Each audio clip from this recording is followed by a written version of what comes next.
All right, here we go again. Hello, everybody. This is Luis talking. It's nice to be in the screen room because it's so many good bowlers in this squad at the moment that if I was outside on the lanes, I would be running around and I would miss a lot of the action.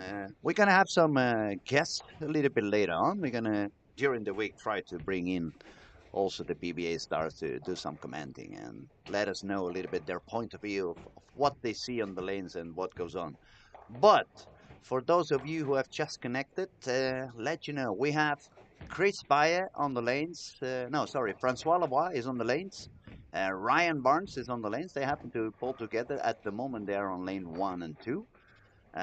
We have also Andrew Anderson, who is going to be bowling on lane 17, I believe. We have local young stars, super talented kids like Nora Johansson and Carl Eklund. They also are bowling together on lane 13 and 14. Both of them two-handers.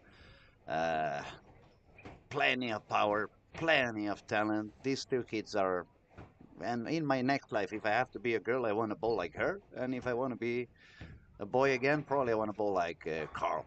So a pretty interesting squad. It's going to be fun. Uh, for those who have not been watching and following the first days of competition, the lanes are not that easy. It's a pretty demanding pattern. You don't really have any room on the corners of the lane, so you really need to keep straight angles. You cannot miss outside. Doesn't matter if you're right-hander or left-hander. It's not one of those events that suddenly the left-handers can miss to the left and they have room on the corner. It's not one of those. It's a pretty tough conditions, very demanding. You need to be very aware of what you're doing.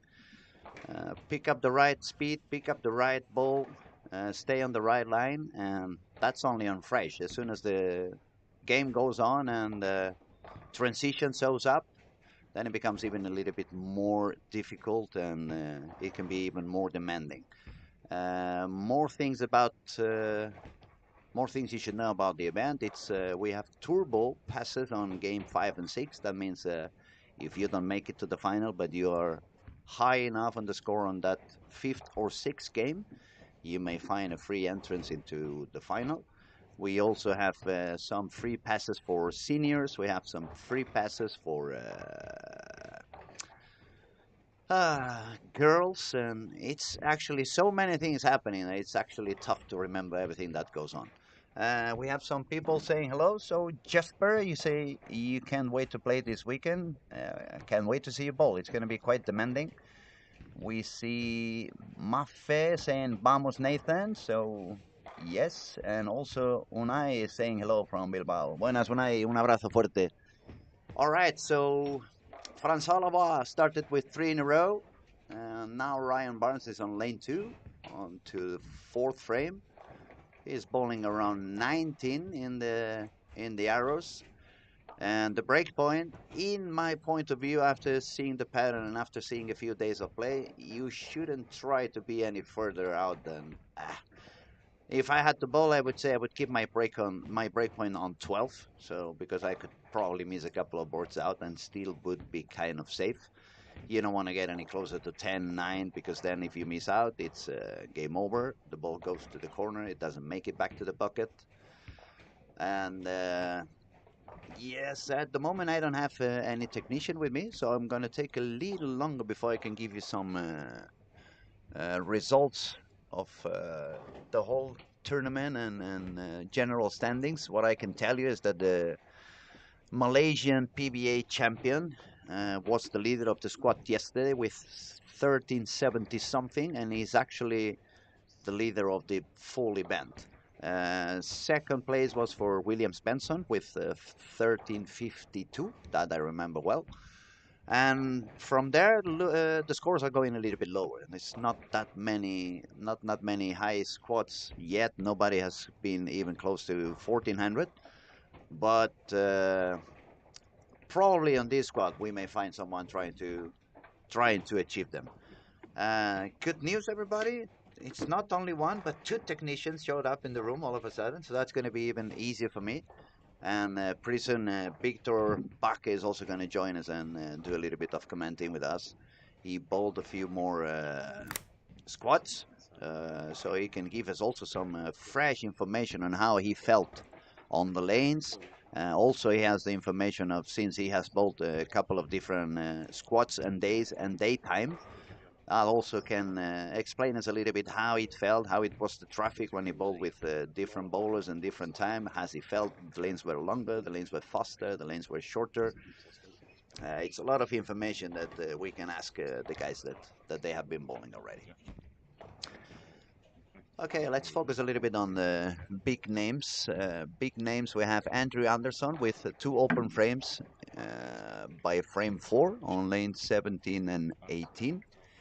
On that same pair, we have Karen Nielsen. She was one of the most successful bowlers in the under 21 World Cup we had here in Helsingborg by June. She ended up second, losing at the final, but she had an amazing performance during the whole week. She's a lefty bowler. On that event, she had to use, like pretty much every kid did, a purple hammer and bowl pretty far outside in the corner. But that pattern was quite different to this one. That pattern allowed the ball to be getting a lot of friction on there. It not only it allowed, it almost demand you to bowl, sending the ball far to the corners and getting the extra room and the extra power. At the moment, it's a different situation for her. I can see she's bowling with a reactive ball. It felt like it was the global origin or either what's the name of the other one? I can't remember at the moment, but it was a reactive ball, one of these asymmetricals with a little bit of surface, and she's bowling obviously a little bit deeper than she was doing on that World Cup, because as we said, the line is steeper, and these bowlers are pretty good. I mean, it's very hard to find a bowler in here that doesn't really understand what's going on, and that's the other reason why I believe maybe the squad starts to show a little bit of higher scores by the end of it. If I see more bowlers using that same area, it tells me that it should open up a little bit more than it did on the first couple of days or the first 3 days.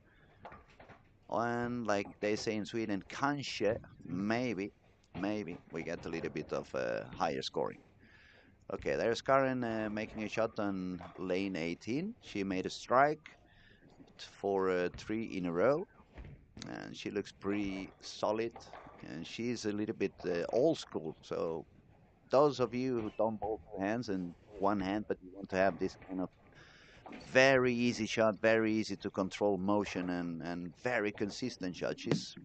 She reminds me a lot of that kind of old school Scandinavian school, where you wanted to have such a beautiful follow through instead of trying to use too much power, too much grip on the ball. And I believe in these kind of patterns that are a little bit more demanding, it could be very, very beneficial. So I expect her to do quite okay.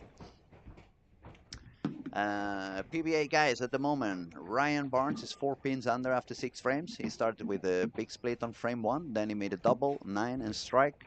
Francois Lebois is on a 28 over with 4 strikes, and I believe she's gonna just take another spare with a 10 pin, or maybe not. I just chinked him.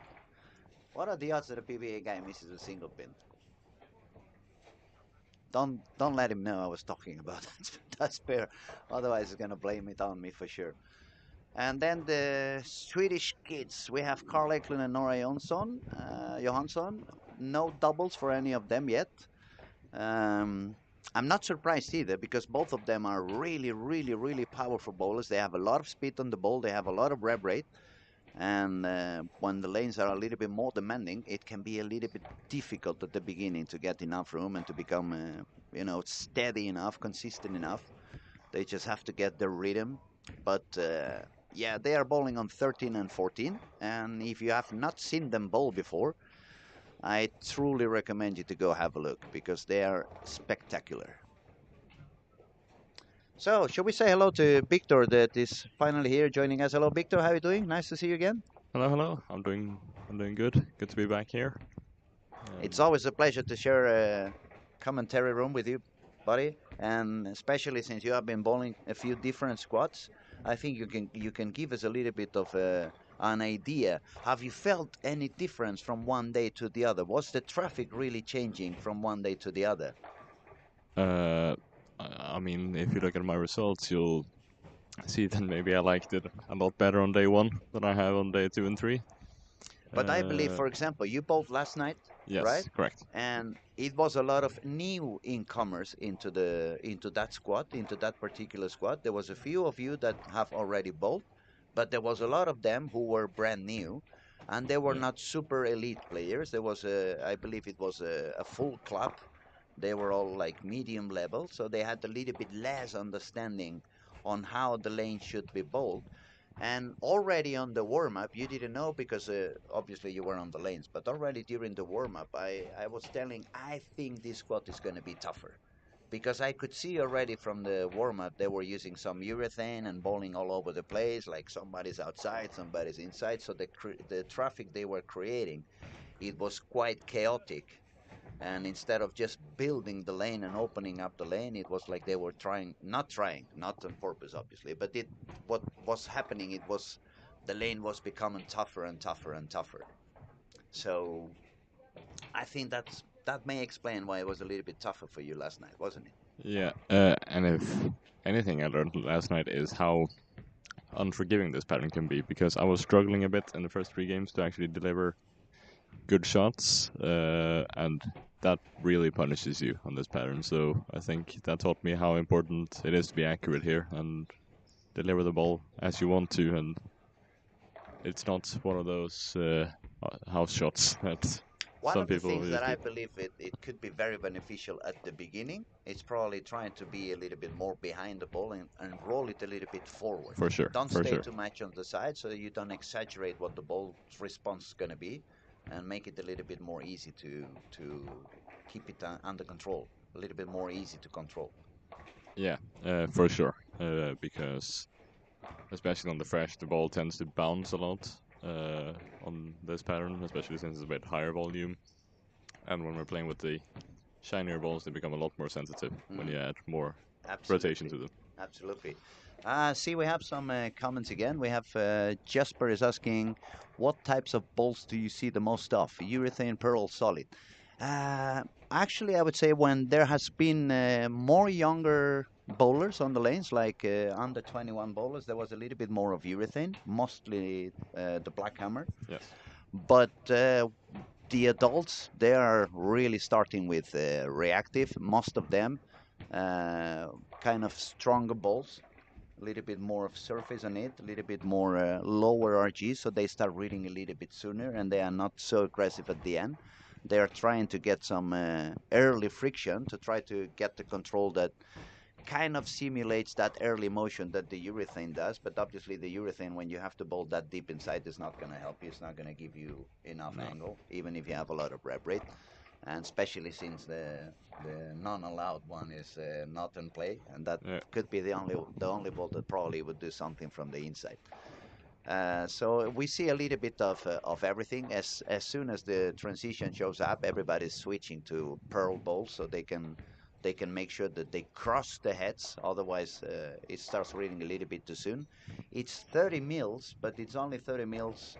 It's not all across the lane. It's No. mostly at the beginning. I would say foul line to a little bit after the arrows, and then it's just a brush pushing down.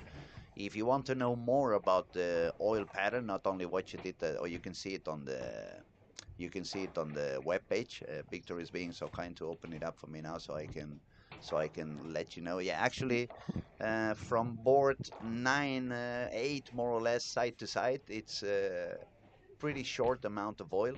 If you go from 12 to 20, 26, 27, then it goes a little bit beyond the arrows, the biggest amount of the oil. But then from there, it's just a very long extension of the brush. So it's obviously 29.5 milliliters, but it's not that spread. So that means that the end of the lane, even if you look at the draw, it looks like it goes long all the way up to 44 feet. It's humidity up to 44 feet, but it's not really dropping oil until No. the 44 feet. We have some more comments over here. Somebody saying hello. Jesús Javier. Hey, Jesús, ¿cómo estás? Un abrazo muy fuerte. And then we have Jamie. Jamie's coming to bowl a little bit later on the week. He's from Gibraltar. He's very good friend, very good pal.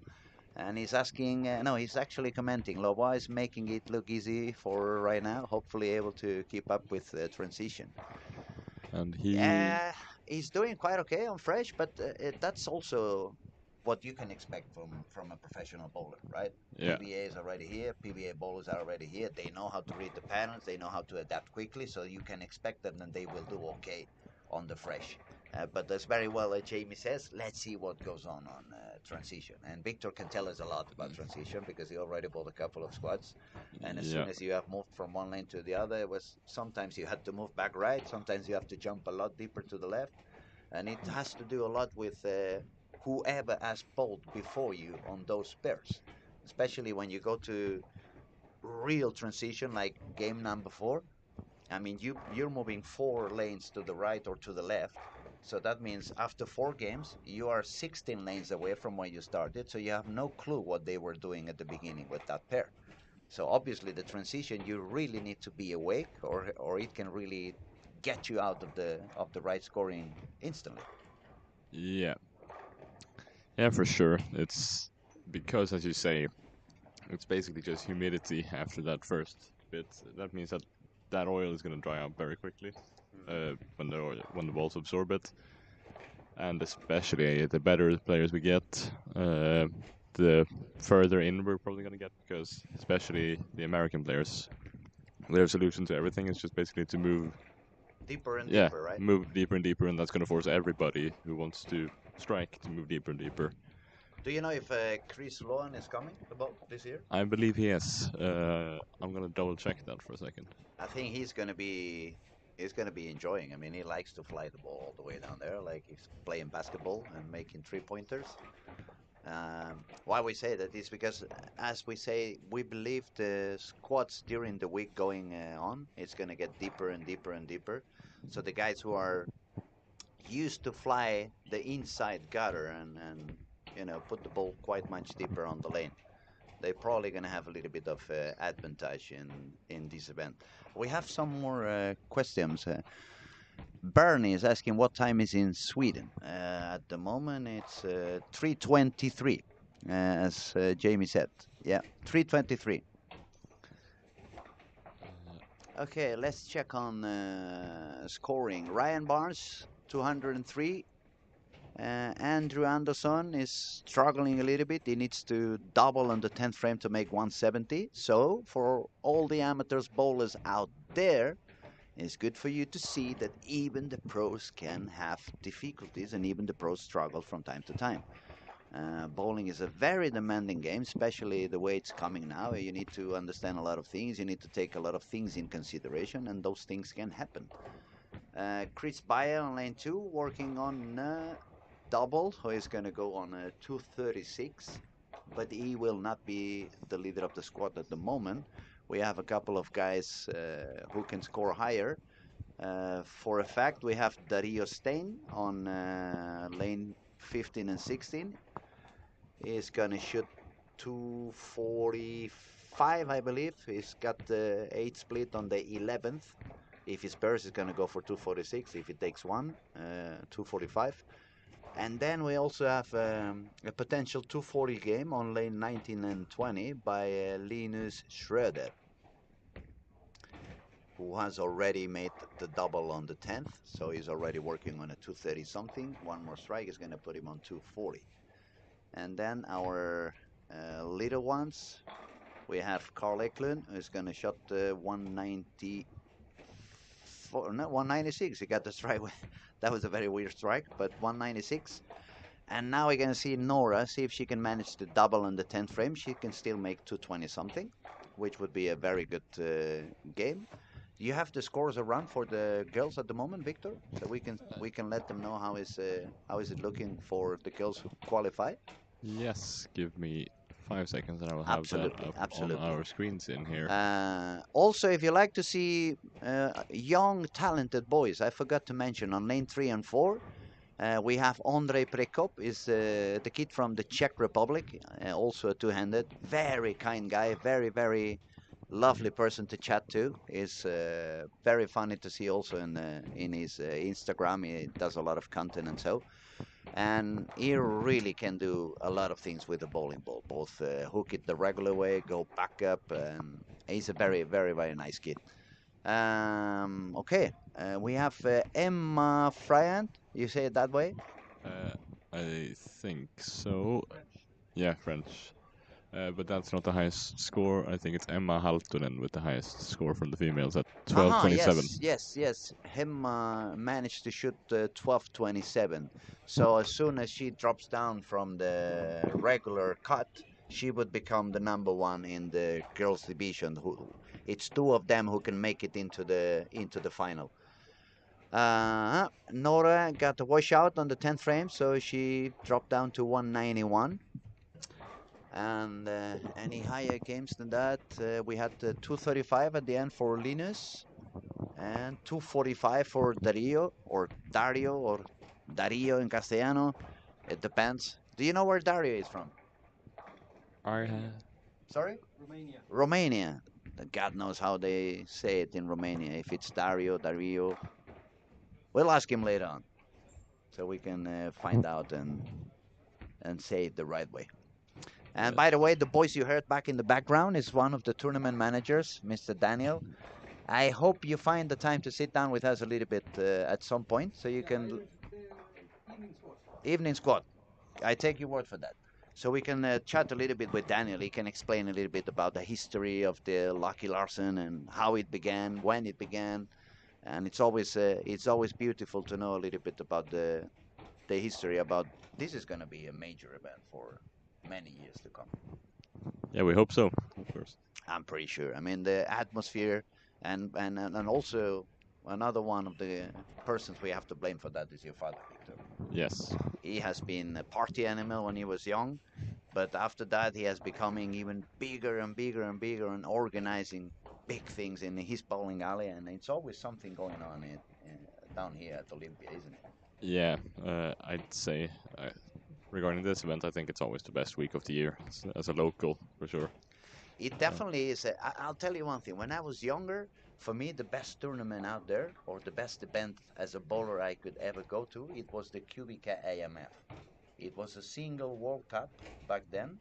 Uh, they were going into very different places and very different locations, countries. Like, for example, one year we bowled in front of the pyramids. They built two lanes right in front of the Sphinx, and so we were bowling the final of the World Cup in there. But it was always a very, very wonderful atmosphere. You were there, you were going there as a single, not as a team. Yeah. So they would put you on a hotel room with somebody from another country, and that obviously forced you to do some bonding with the rest of the group. And that was always one of my favorite events during the season. They changed a little bit after the pandemic. I don't even know what are they doing now at the moment. But from then, this is the event that has taken the spot of the Cubic IMF. It's the Storm Lucky Larsen that always you want to spend as many days as you can on that event. And I was so Yeah. sorry I couldn't be here last year because of the back issues. But this year I'm gonna take the best of it. We have some more people talking on the chat today. Jasper says, "Say hi to Daniel." Daniel, which Daniel? Oh, Daniel. Yeah. He just Actually, left. he just took off. But as soon as he comes back, we'll let him know that you say hello. And then we have Alana asking if Lindsay. I'm not sure if Lindsay is there, but Lindsay, if you're there, come say something. Hello, what lane is Andrew Anderson on? He will Andrew, be on. He he was just on moved 17, so he will be on. 13 and 14 at the Yes, moment. correct. And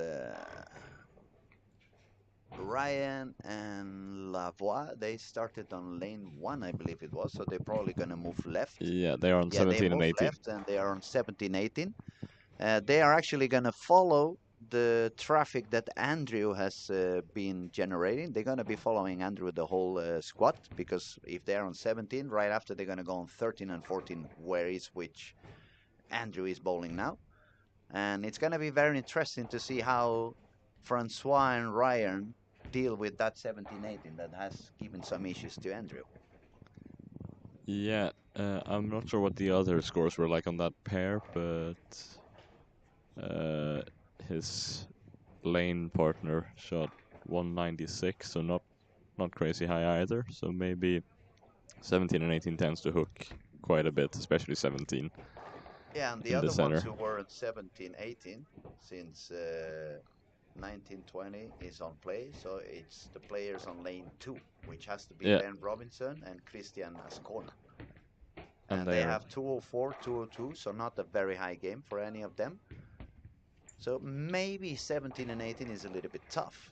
It's a very, very, very interesting lane now on 17 and 18. I think we could probably put some more attention into that one because we have Carl Eklund, Nora Johansson, Ryan Banks, and Francois Lebois. yeah, That's like going to heaven to see bowling in. yeah. Those are four of the best bowlers in the squad and probably in the entire tournament. They are, I would say, they are 4 potential PBA title winners. Yeah, Francois already has a few, and I believe he's won the US Open twice, so he is very established.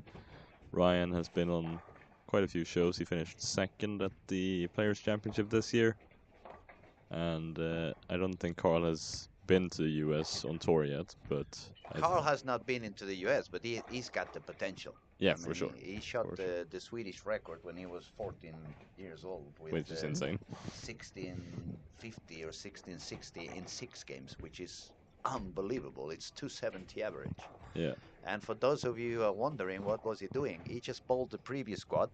He bowled 230 average by bowling normal, but his father is a lefty, and his father scored as much as he did. So Carl said to me, "I'm gonna bowl again." I said, "What do you mean you're gonna bowl again? You're already in the final." Yeah, but if my father shot 1380, I think I can score more if I go backup. So he bowled the next squad, he bowled backup, and he shot 16, 1650, 1670. Ah, crazy. A lot of talent, definitely. yeah, Okay, it's a lot of people talking today, which we truly appreciate. It's always beautiful to see people come on. We see Justin Knowles letting us know that we see you on Wednesday. Yeah, absolutely. See you on Wednesday and come by the DJ booth. I'm going to be playing some cool music. Um, Stephanie, hello. What lane is Andrew? Now we answered that one already. And let's go, Killian. Alana says, where is Killian bowling at the moment? I I have do lost him. not know. Oh yes, on lane 3 and 4. Yeah, we're still awaiting the results from the first game, so we can give you the update on the standings Yes, a little bit. when that is in. As soon as we can, we're going to start talking about results. And as we always say, if you guys want to ask something, if you have any doubts, if you want to talk about bowls, the lanes, the lines, cut predictions, whatever you want to talk, feel free to talk. Feel free to text. Feel free to ask. Feel free to criticize. We are very open on that too, and it's already enough issues in the planet and in the world as to be worried if they say something. These Yeah, guys never shut up, but these guys, they don't know what they're talking about. So feel free to do whatever you guys want. Absolutely. Okay, let's see. We have lane 19 and 20. We have, as I said, Ondrej Prekop, the Czech Republic kid. So if you turn or you connect yourself into the camera pointing at 17, 18, 19, 20, you're going to have a lot of fun. If you decide to connect on the camera which is on 13, 14, 15, 16, you're gonna happen to see not only Andrew Anderson, who started with the first 2 frames, 2 strikes, so he seems to be a little bit better aligned than it was on the previous part, but we also have Linus Reder, who just shot 235 and is currently on the 2nd position on this squad. Uh, we have some results in now, and Dario Stein shot the highest game, as you said, before 245. well, but they said Dario was, didn't he said Romania? It says Germany there. That is true. Then we have 2 questions for him. Yeah, How do you say your name, and are you German or Poland? Imagine 80 years ago, it's absolutely big difference being Germany or Poland, isn't it? A little bit of history lessons, not only bowling, but history lessons. Carry on, Victor, sorry. yeah. Then we have 3 guys shooting 235 in the first game. Linus Schröder, Francois Lavoie, and Moritz Wim. Vimken. Vimken. Sorry, Vimken. sorry about the pronunciation. And then we have Anton Andersson from our home club here Anton Andersson, in fifth. he bowled already a couple of squads, didn't he? I don't think no. This is No, it his was first squad. another Anton. You have Yeah. so many Antons in here. I think Anton in Sweden must be like Paco in Spain. It's plenty of them, isn't it? Or The, Pepe. yes, I do know a lot of Antons. Hmm? So Okay, carry on. I'm not stopping you yeah, anymore. I no. promise. And I think in total we have 10 players over 200 in a 40-player squad. So it is tough out there. It is tough. It is tough, and as we said, it's a lot of talent in this particular squad. It's a lot of good bowlers besides those we have said. We also have what's the name of Tomo. Tomo, I couldn't say. Tomo is also he's living in Helsingborg now, isn't he? Correct. He moved here last fall, Hmm. and he's been playing for the team here in Where is he from originally? Slovenia. Slovenia. It's a lot of talent also going on Slovenia lately. There we go. They have a lot of talented kids down there. It's like bowling has exploded. I remember 25 years ago when I was in the Spanish national team, Slovenia was like nothing, even worse than we were. And now it's not only Tomo. There was a few girls I saw in the Mediterranean Challenge. They bowl 230, 240 average and do a lot of medals. So it's nice to see it's more and more countries getting better and better and improving. So hopefully the whole community of bowling worldwide becomes stronger. Yeah, for sure. There are. I think we can talk about the European Championships this year, where Romania surprised everyone, I think, and got 2 bronze medals in the trios. I think it was. Hmm? It was. Yeah, absolutely. And we have some more people talking now. We have Lucas. Oh, fan Lucas Andersson. Tjena min kompis. Why are you not bowling, old man? I think the question should be, why are you not bowling, young man? I have already proven everything I had to prove. Why are you not here? Sending my best regards, Lucas. I hope we can talk soon, and hopefully we can meet soon. And then we have Pierre. Hello from Quebec City, Canada. Go la voix. Yes, Quebec. That's a wonderful city also. Have you been there? I have. For the Formula One, right? No, I went to Montreal for the Formula One, No, but I mean but during yeah, the Formula yeah. One trip. But yes, I have been to Quebec. Beautiful city. It's a Uh, beautiful city. Canada, yeah, it's a beautiful country. for sure. They have a few places that are really astonishing. And it's actually a pretty good. There's actually a pretty good bowling center in Quebec as well that I Hmm. took a visit to. I haven't been on the bowling center in Quebec, but I've been at Canada twice and I loved Yeah, it. It was a really, really wonderful trip. yeah. All right, back to business. Let's check on the scoring. We have lane 1 and 2. Christian Ascona is getting a 3 and a 9, so 3 turkey and 9 spur. If we find Andrew Anderson, it's a double and 7 spur. If we go all the way to Ryan Barnes with an open frame, Francois Lebois, no double yet. Nora started with a double, but then she had the 7 and 2, and Carl has an open frame as well. So maybe that pair is a little bit tough for real. And maybe that's why Andrew had some issues on that pair. What do you think, Victor? Yes, some very low scores from some players that had decent ones in the first game. Uh, yeah, 17, 18 does, as I mentioned before, it does tend to hook a bit. Mm-hmm. And I feel like that's against what the entire center. The further right you go, really, the more it hooks. Oh, I believe you because I just saw Carl throwing the ball like already around 26 in the arrows. And even Francois, who is not as powerful as a two-hander, it's quite deep inside. He's already bowling on 24, 23, 24 on the arrows. And we're talking about 1.5 games. I mean, Yeah. it shouldn't even be transition in there yet. And they are already moving quite deep. We actually have a good question here as well on one of our chats. Question, please. Let's say you're playing. What ball will you start with? What ball would I start with?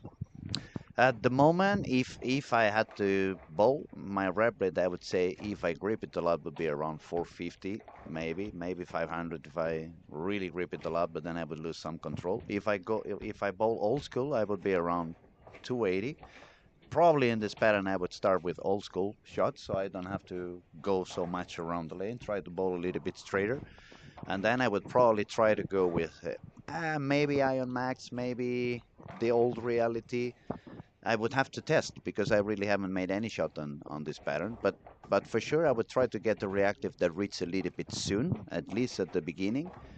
Try to control my speed. If I would see the ball was reading a little bit too soon, or maybe leaving a little bit weak tense because of the low RG, and that means the ball is reading a little bit early for deeper um, deeper lines. Maybe I would try to use a phase two and give a little bit of extra surface so it would read a little bit more on the fresh conditions. And optimum idle would be also probably a good ball to start with. Um, what ball would you use? I've been struggling a lot on the fresh actually, so I've been trying different balls every time. But you haven't used yet the real dull ball from the No, beginning, have you? I have actually for my first squad, and it wasn't really working out for me. Was it reading too soon, It was or reading way too soon, and which ball was it? that was the Sub-Zero Forge. Sub-Zero Force, but that one is really early. Yeah. Have you got the Jackalonix? No, I do. I have tried out the Jackal Ghosts Oh, you with got the some. Ghost, but you didn't have much surface on that, did you? No, I felt uh, like a solid ball that's a strong cover stock, but still not with a lot of surface might work out pretty well. And that ball has given me some pretty decent results. But And that would be my suggestion. When you go for the next squad, grab the Jackal Ghost again, but yeah, give a little bit more of surface, even if that moves you a little bit deeper, yeah, and stay behind the ball. yeah. And then when Victor shots to 50 on game one on the next squad, you can all call me and ask me for free lessons, and I'm gonna say no. This is my rate. Just kidding, everybody. We have some more comments. Nobody opens history books nowadays anyway. No, they actually use you know, the iPad, This thing. but not even for reading books. Maybe reading the sports news. See the soccer results or the basketball results. We have a very active community today. Looks like it's a lot of people joining us, and we are very happy with that. Okay, back to business. Let's see who's doing good on this game. We have Nathan on lane 15. He's got a full bagger. We have, let's see, anyone else? Yeah, we have Kevin Mellin actually. Started with front 5, 9 spur, so 39 over after 6 frames. Tomo, it just missed a single pin, but turkey and then a double. Why am I not surprised when I see a young one missing a single pin anymore? As someone who personally knows I Mr. think I got Pinteric, the. I, You had the few yesterday, I, didn't you? what? You had a few single pins. I did, but I've spared shambolically throughout the past week. So yesterday was actually a good day in comparison.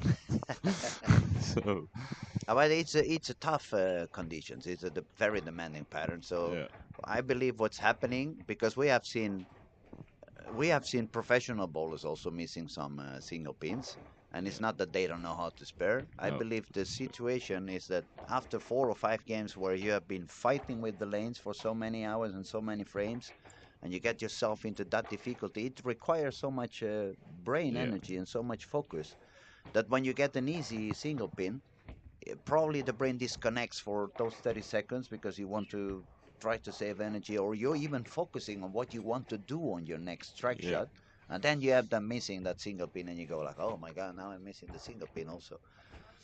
But I think for us younger players, I think this is probably the best mental practice you can get because it's so demanding and so difficult Absolutely. that it like to me it just feels like you're getting slaps to the face after slap essentially Mm. because of how difficult it is.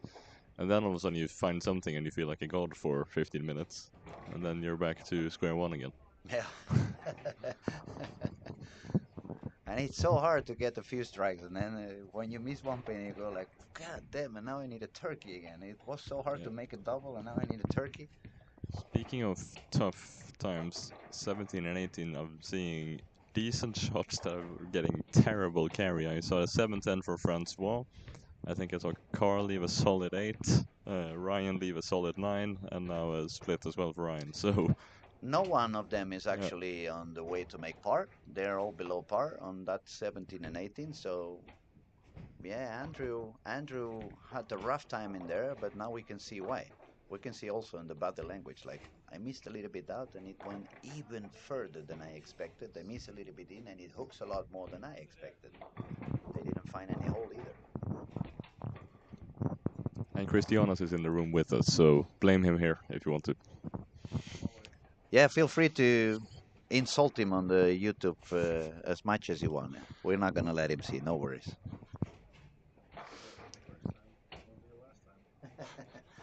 Won't be the last time, won't be the first time. I know. But don't worry, we just told them that they can criticize as much as they want. They can let us know how bad we are and what we're doing. It's enough issues in the world, so it's okay. Let them get rid of the bad energy. Let it flow. Okay, we have Kevin is on fire after that 5 bagger and 9 spare. He's got a double, so he's gonna get the high game Where is he? on lane 4. 4. But he needed it because he started a little bit low on game 1.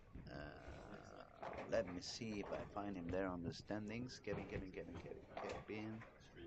I think it's a little lower than we can Yes. see.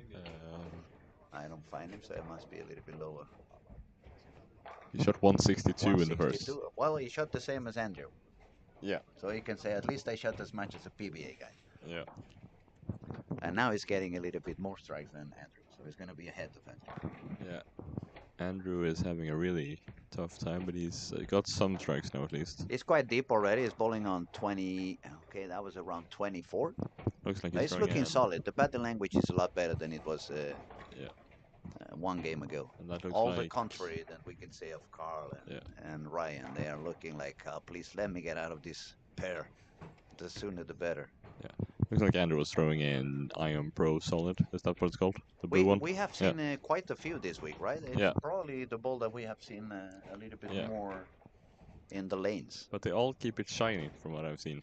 So it It's gets solid. I think it comes shiny from the box. I don't know if Martin is with us. But he's talking on the phone, so we will ask him a little bit later on. Maybe Chris knows that. Have you checked if the Iron Pro Solid? It comes polished from the box, right? Yeah, it comes a little bit like the clone. It was also an asymmetrical ball solid, Yeah. the rotor grip one, but it was shiny from the box. But it makes sense. As we said, it's not that much amount of oil, so you don't want to, maybe you don't need to go to the Iron Max. That's going to be too much. That's going to be a little bit too early, especially for these guys who have a lot of rev rate. Yeah. That may grip a little bit too early and not give you enough at the end. Ah, okay. Yeah, we see some high scoring, but we also see a few quite low scoring. Some people is really suffering. I mean, look at Raymond T's on lane 11 and 12. He's got 91 in the 7th. 91 on the 7. It's not good, and he had 150 because 91. If you take 245, Yeah. that means he shot 150 on the first game. He's got 4 splits in 7 frames. He was looking really solid on the squad he was bowling last night. Then he got a little bit of tough luck in one or two of the pairs, and then he kind of went down. But he was looking really good. And Raymond plays in the Swedish league as well for a team not far from here in Ängelholm for in BK Ängelholm. Full. Yeah, BK Full House. Cool. Plays for. And as does his brother Richie from time to time, and also Ben Robinson from the UK. Yeah, we see Ryan has changed the ball now in 10 frame. He's gone for something a little bit that went a little bit straighter. Carl is the deepest now. He's on the 6th arrow already. Well, he shouldn't probably missed. He probably missed a little bit in because that was on the 6th arrow, but he hit the head pin. It looks like Nora is going to be the only one surviving that pair. Yeah. From all of them. So yeah, as we said, that girl really can bowl. Yeah, and she made the show at the I don't know what the name of the tournament was now again, but on the PWBA tour in that huge, really cool arena, which was a a great show. Yeah, I saw some pictures. It looked unbelievable, almost like a basketball arena or something like that. I think it was a hockey arena. Hockey arena. Yeah, that they had put some They lanes in. put some lanes in there, and yeah, Uh, it looked very, very, very cool. and I think she also made a step ladder or a How finals how recently old as well. is she now? I don't know. Anybody knows how old is Nora?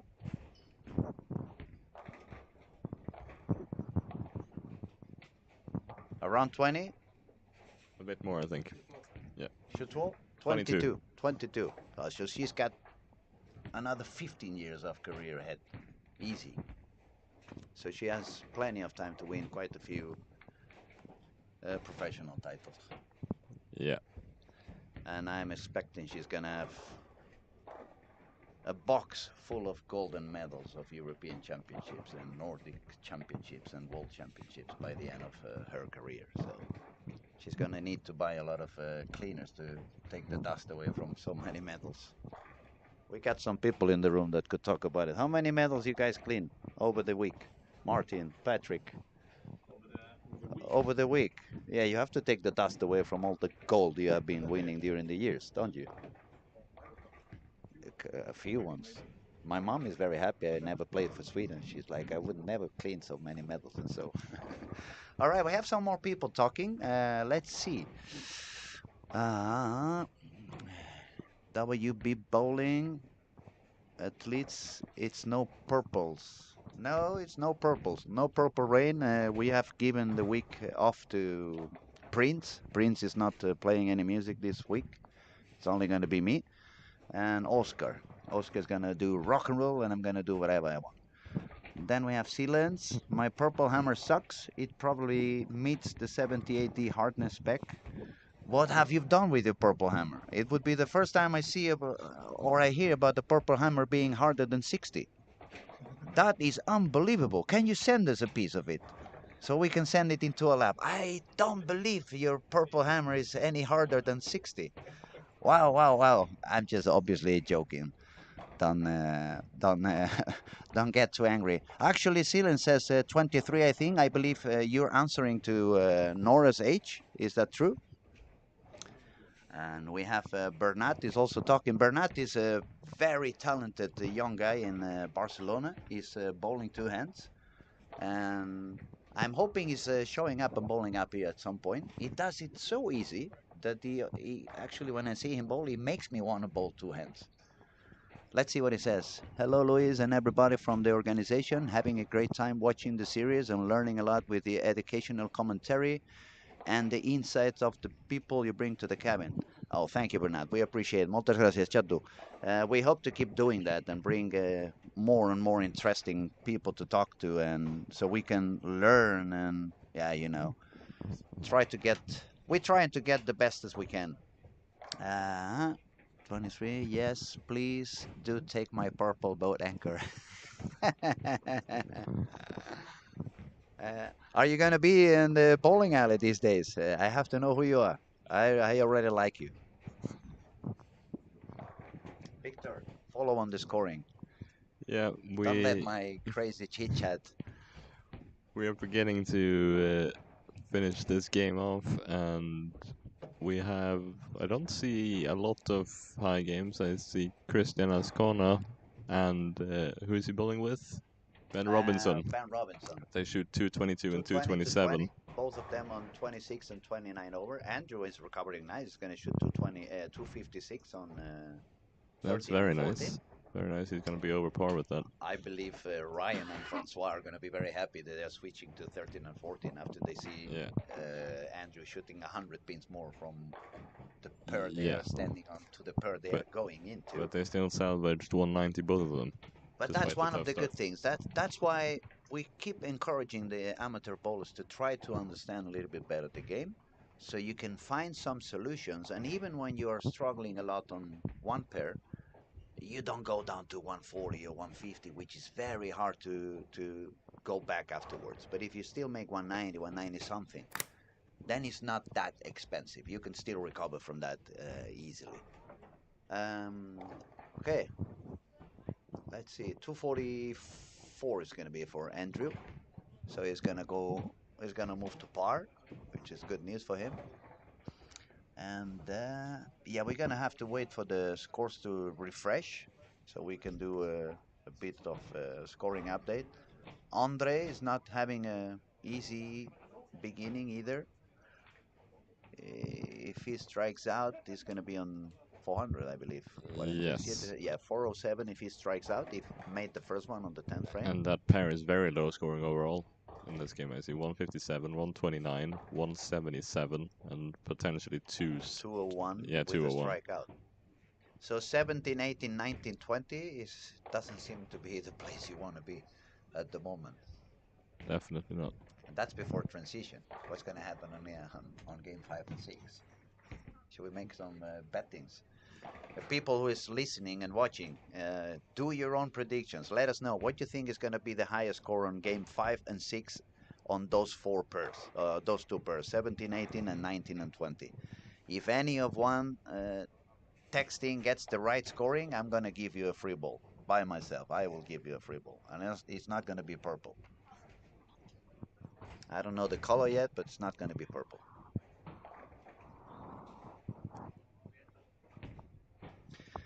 Okay, Sealand says, I'm in Gothenburg, so only 3 hours drive. Well, that's cool. So bring the purple when you drive in, so we can check the hardness. We can do an Instagram video on my personal Instagram, and we can check the hardness on your purple. So we see if it's really 78 like you believe. I'm going to put first you tell me how old your purple hammer is, and then I will tell you what hardness I believe it's going to be. And you predict a high game of 236 on game 5 and 6. That's a very high expectation. If you get the right number, I'm gonna maybe if it's you who wins, then I'm gonna make sure you get a different purple, maybe a pitch purple.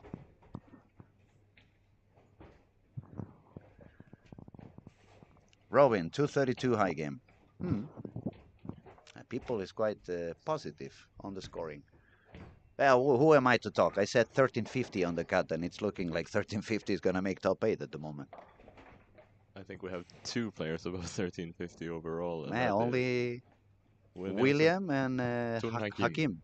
Yeah, Tun played great last night. Trum is a great player. I remember when I saw him winning this PBA title on TB. I have to say TB doesn't really pay off enough on how consistent and how good he is when you see him live. When you see him bowling live, it's even better than you can see on TB. Yeah. Okay, and we have the two sisters. I just been told they are twin sisters. Karen, the girl I was telling you, the lefty from Denmark, and the girl walking by. It's a twin sister. How funny! One is brunette, the other one is blonde. One is left-handed, and the other one is right-handed. But they both know how to bowl, for sure. Yeah, yeah. So they have a weird twin connection. Okay, let's see. Give me a purple solid in that case. Yeah, I like that ball. That ball looks pretty good. 256 says WB Bowling. It's a green pin purple hammer. I think I bought it in 2022. I remember it was the year before the 78-day rule. So 2022, that's 3 years, and those balls, even when you get them out of the box, they are around 60. So probably it's gonna be like rock and roll music, 58, 59, something like that. We should do a bet on that. I'm pretty sure if you bring that ball down to Helsingborg and we measure it, it's below 65 for sure. I bet my life. I would bet one ball.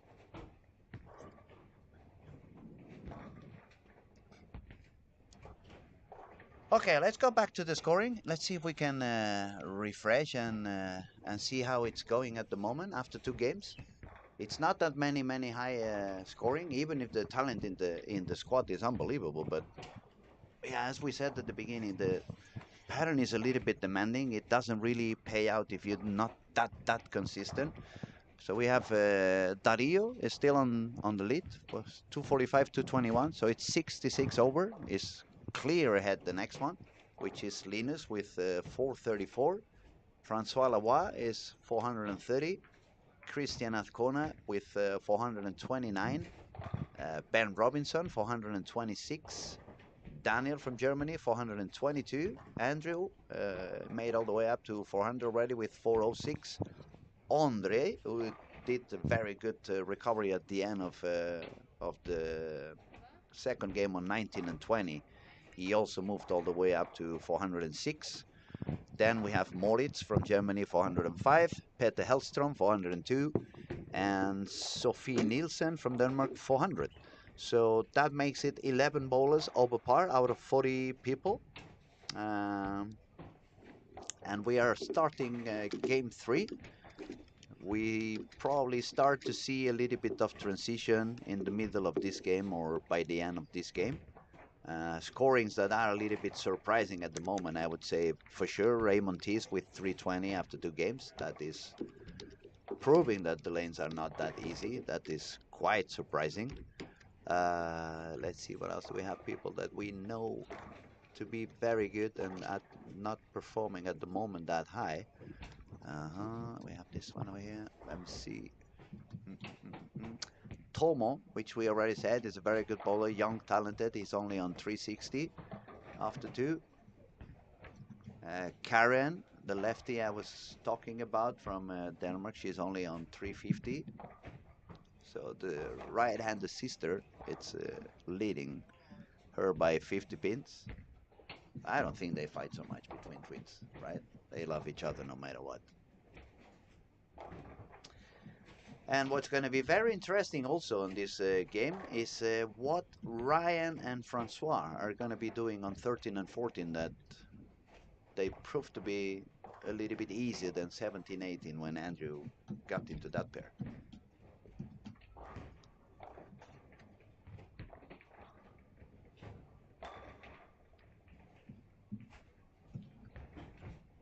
Now, girls division, Sophie 400, Nora 392, and then we have to go all the way down to Karen with 350. So, yeah, it's 4 games to go, so obviously things are still going to move up and down pretty much. But I'm trying to see if any of the 2 girls that are currently nearly at 200 average or 200 average, if they can shoot as much as Emma shoot yesterday. If you remember, I'm not sure you were here, or I think I was talking with Robert Anderson at that moment. Emma started with like 60 or 70 over after a couple of games. And then when the transition came in, she was kind of surviving. I'm not sure if we can see the game by game. If we I'm click on looking her. that one up right now. She shot 230, 246, 188, 179, 184, 200. So she was 76 over after 2 games. And Yes. the highest score on the girls at the moment on this squad is par. So unless they find a way to go higher instead of struggling, because what's happening, um, since the lane is pushing you deeper and deeper and deeper, it becomes a little bit tougher for the girls to get that extra kick. But that shouldn't be the case for Nora. Nora's got a lot of power. Nora's got a lot of, yeah, she can hook the ball and rev it as much as she wants. So it shouldn't be that difficult for her as it was for Emma yesterday to move a little bit deeper. What do you think? I think Nora will find this pattern very nice, as you say, after a couple of games, because, as you say, she's got such a high rev rate that she can get through that transition a bit more, and still create some shape in the back end. Absolutely. We have another comment down here. Lucas, some Germans in the better positions. That's great. Yeah, Germany has always been full of talented bowlers. I remember even on my days they had Hakim Grabowski. I used to joke a lot with Hakim, and because it was the times, and in the NBA it was Hakim Olajuwon, and the nickname was Hakim the Dream. So every time I saw Hakim Grabowski and we bowled together, I used to call him Hakim the Dream. He was laughing at me, but he was a very kind guy. Very guy. I haven't met him for many, many years now. I hope we cross paths at some point. And if any of you over there listening or watching from Germany, get the chance to see Hakim, send him my best regards. He was a very, very nice guy. Okay, Francois Lavoie started with a three-bagger, or the first 3 frames, 3 strikes. 13-14 could be the recovering time for him.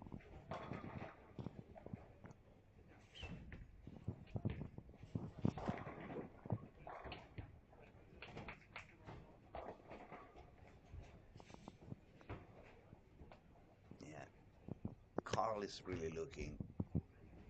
I think he's going too strong, too much speed on the ball, and it has a little bit over-under reaction. He's gonna go for, unless he spurs a big split on lane 1 and 2, he's gonna get his third open frame in a row straight. as well. Yeah. That's not the three-bagger you want, right? Let's see, I don't see insanely high scores anywhere really. Oh, we do see actually on 16, Jeff and Raymond both starting off with a three-bagger. And as does Frank on lane 9, and also Peter Hellström on lane 11. And 17-18, maybe Christian Ascona can manage to start with 3 as well.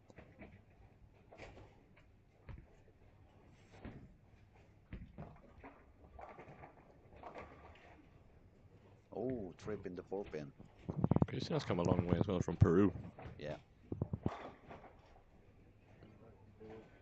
It's not from Peru? Puerto Rico. Okay, that's my bad. I started with the P. I was close enough. It's not a geography exam. It just says PUR on our No, screen. but that's the good thing when we have the room full of experts. Yeah, exactly, Someone is always going to correct you, so thank you guys. Thank you very much. We appreciate it. I thought you were the topography expert. So as you can see, the lane man is not the bad man. He's a very funny man, very kind and always helpful also out of the lanes. So stop criticizing. Not yet. Now, since you're here, I'm going to ask you, and but you have to talk loud, see if they can hear you.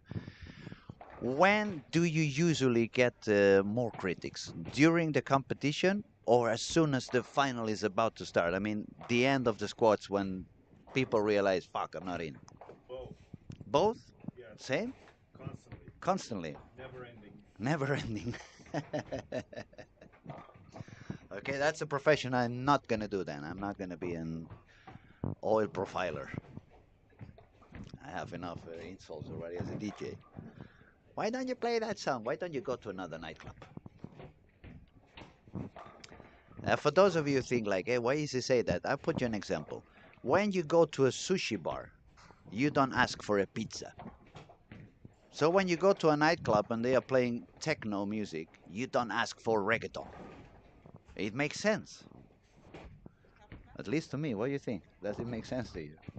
Victor is laughing like, why am I having to share chairs with this crazy guy from Barcelona? And why is it me spending all day long here with him? Stop laughing, man. I'm not that bad. I'm not the only one in here laughing. I know. I can feel the eyes on my neck. Francois Lavoie starting with 4 in a row. Yes. And okay, who's gonna get the ass game now? Andrew started with spare and 4 in a row. No, that's Anton. Oh, that's Anton. Yeah. Andrew's Anton third. Anderson. Yeah, but Andrew is on the other side. That was pretty close. AA. So you have many AA here. Both playing for the Jota as well. So they are both on ES Jota. Yeah.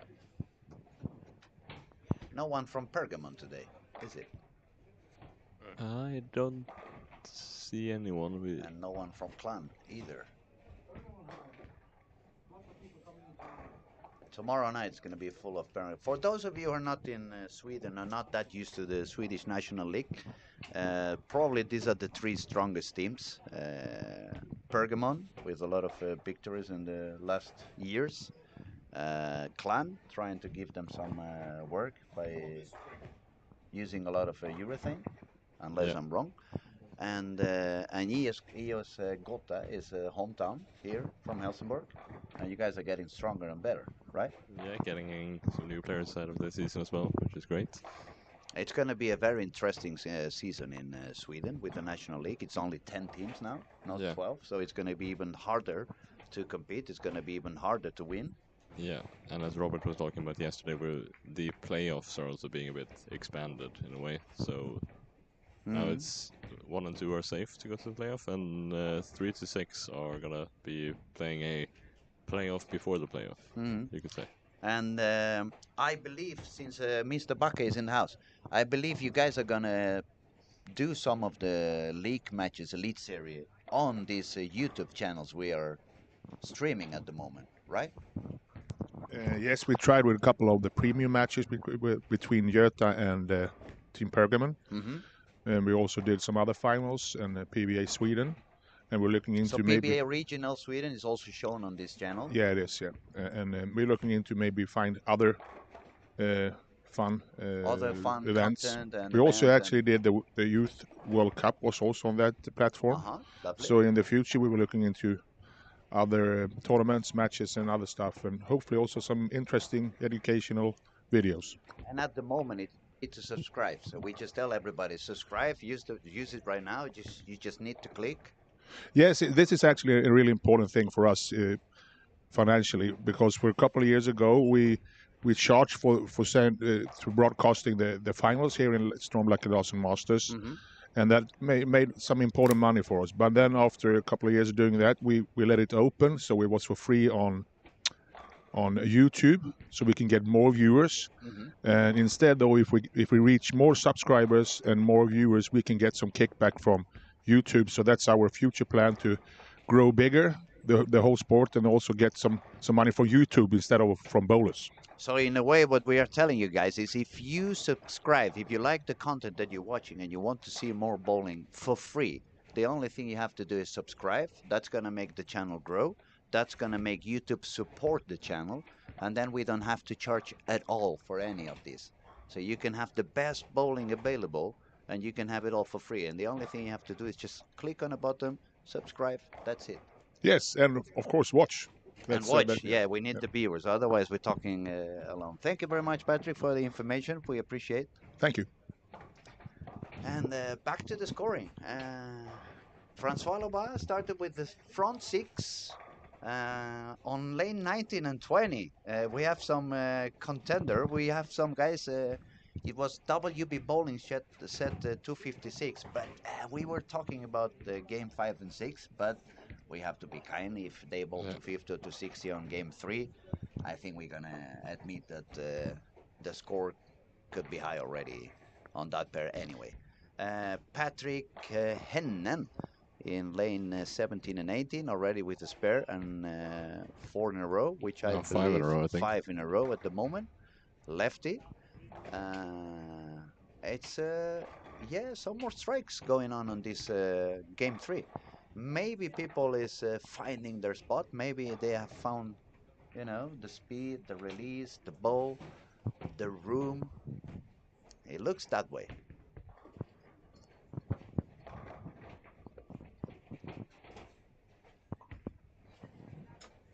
Let's see, Peter Hellström has also got some strikes here. He's got 3-bagger, 9-spare, 3-bag. Yeah, 3-bagger messenger on the 9-pin as well. So he's currently working on a 239 pace. Sorry. And then we have a suggestion here for whenever the big technicians come by. You should multi-stream on Twitch and Facebook also. Pretty easy with OBS. To me, that is...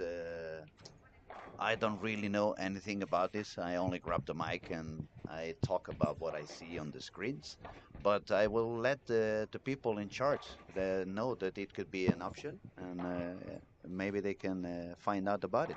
Thank you very much for the suggestion.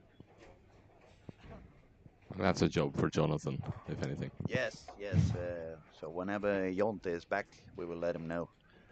He's the real technical guy with a big screen in front of him, and 3 computers and 3 mouses and and a mixer machine. So yeah, the technician is definitely Jonte, not us. Francois managed to do the 7th, so it's front 7 for him. If we go all the way to, let's start from the beginning. Lane 1 and 2, we have a 3. 243 for Or- Simon. The guy sharing the rim, if he strikes out, he's going to make 230. Not bad. That pair was doing okay. Then on 3 and 4, we had Moritz, the German guy, who was already sitting with 5 over. He's got a full bagger, but then he missed a single pin. But still able to do 230 something. Then if we go to 5 and 6, nothing very high happening in there. 7 and 8, we have the actual leader of the squad, Dario Stene, who was 66 over, but now he's on 2 open frames. And 1, 2, 3, 4 frames of a 7 pin out of 1, 2, 4, 7. of 7. Yeah. 4, 7 out of 7. So many 7s. That's why my tongue is becoming a little bit busy to say. Yeah, he is Then, having a tough game. 9 and 10, we have Andrew Anderson with 1 open frame, but 4 in a row. So it's looking to strike out to do a high game again. Anton Anderson, who had the 5 bagger but missed a single pin. Then if we move to, I believe it's 11 and 12, we have, Yes. as you said, Peter Hellstrom with Turkey, 9 spare Turkey. Then if we move to 13 and 14, Francois Lavoie just left the 4 pin, so he's not going to do a 300, but still on the way to a 279. Ryan Barnes is on 16 over with 2 frames to go, so he could go all the way to 240. No, sorry, 76, 236, that could be his max. On 15 and 16, we have Andre, the Czech Republic kid, with a strike, 2 spares, 3 in a row, and he's going to make a shot now. So let's see if he gets the 4th one. Oh, very high It's a bit speed now outside. for him. Yeah, it was a little bit too much speed, I think. He left the 210. It felt a little bit more aggressive, right? I think that was a bit too far outside, but I haven't seen his other shots, so that might just be the line he's taking. We have different views, but Yeah. it's what happens when you look at too many screens at the same time. You can lose a little bit of Yeah. information. Raymond T is making his way back on lane 16, Turkey. A spare of a split, 9 spare, and strike, trying to get the double, so going higher. If he would strike out, it would be a 260 game, and this guy is very talented, so we can expect him when he finds the line, he can strike out easily. Finally, 17 and 18, that seemed to be so hard on the first couple of games. We see Christian Ascona with the Turkey, then he missed a single pin, and we have Patrick Hennen with a 5 bagger in between. And then finally, when we get to 19 and 20, which was supposed to be also a very tough one, we have Nathan with 7 in a row. Going for 8. 7-10. This one he missed a little bit out. Yeah. You could see the ball deflecting, so that ball read a little bit too soon, and that's why he left the 7-10. That ball did read a little bit sooner. It deflected a little bit on the pocket. So the 5 pin did not reach the 7, and the 6 pin was a little bit too weak around the 10. Yeah. That's very annoying anyway, because it was not such a bad shot. Yeah, When you have 7 in a row, at least you say, okay, just leave me the 10 pin, just give me the 7, but not the 7-10. Yeah, the 7-10 is usually it's an unfairly harsh penalty for a slight pocket shot, for a definitely decent shot. For a decent shot, yeah, I agree. But as you can see, we're not talking about he wasn't lucky or he was. No, it's not about luck. It's always about angles, and especially with today's material. Yeah. The balls are so strong that they are so different one from the other that you don't get to think about it. 20 years ago or 30 years ago, when I was a kid, we always talk about the balls. Which one hooks more? Which one hooks less? That's not the way you want to see bowling anymore. Now you want to think about which ball hooks earlier, which ball hooks later, so you can understand which break when you want to put them, so they all work on that same angle.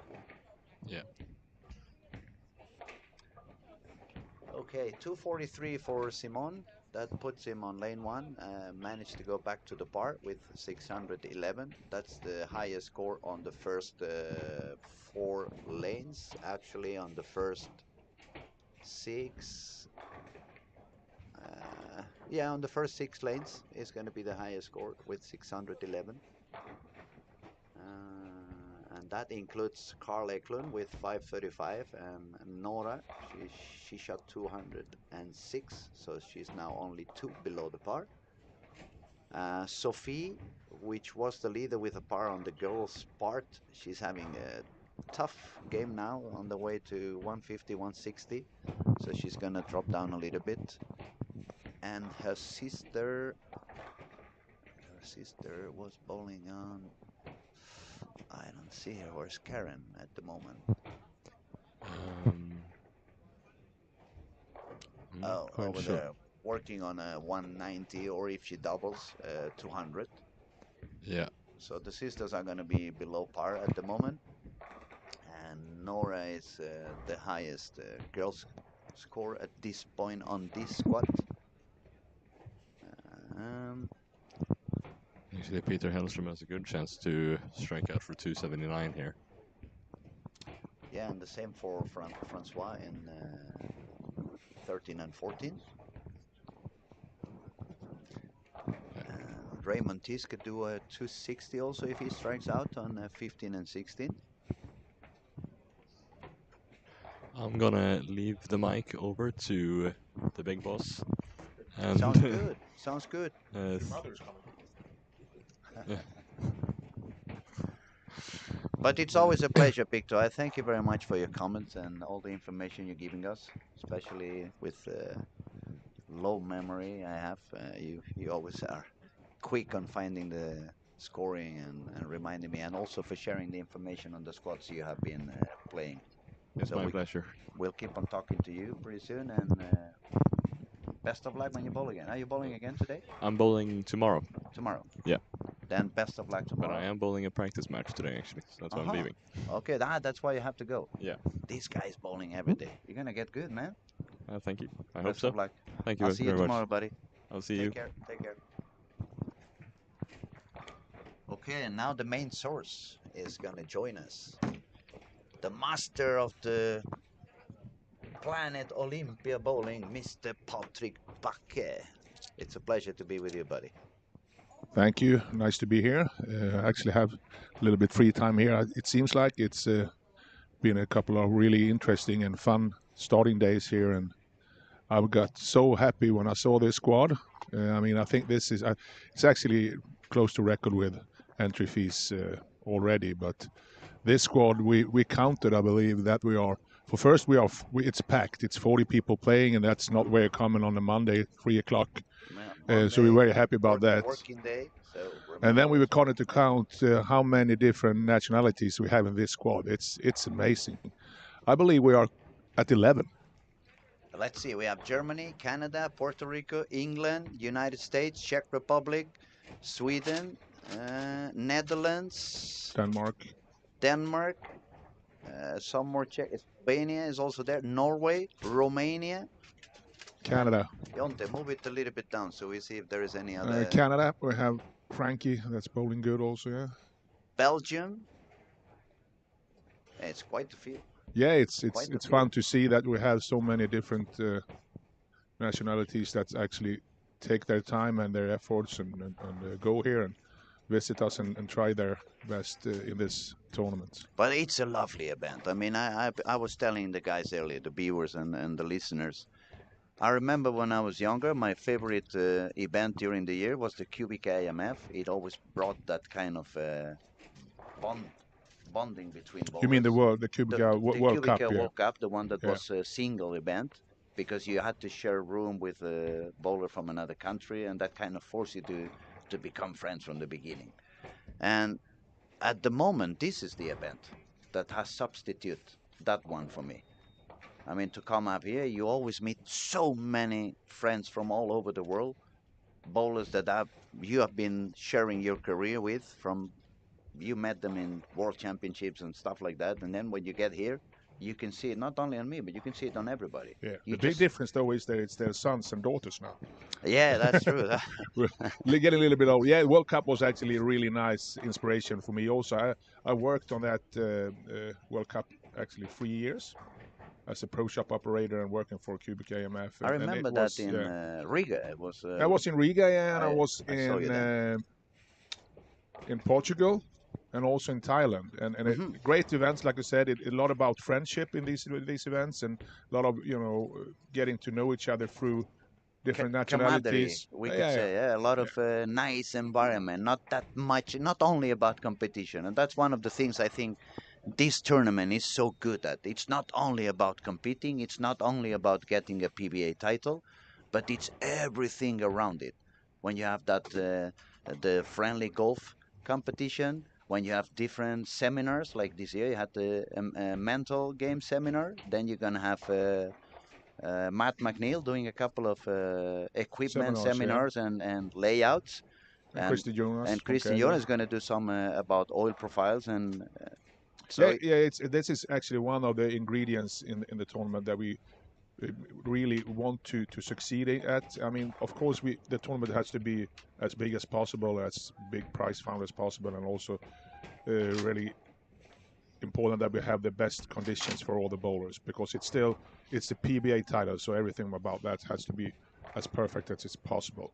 But then when everything else comes around, like I think I talked to Martin and Daniel is we talk about when you have a big tournament, even if we pay out quite a lot of money to I think it's to the 55th player or something like that, hmm but it's not more going to be more than 5-10 people that makes good money. So the other 350, 370 people have to benefit in another way. so instead of money, they're going to get a good experience. Yeah, that's very important, and it's also like you mentioned here, the different seminars and golf, and we have a party and an extra one ball challenge here on Wednesday evening.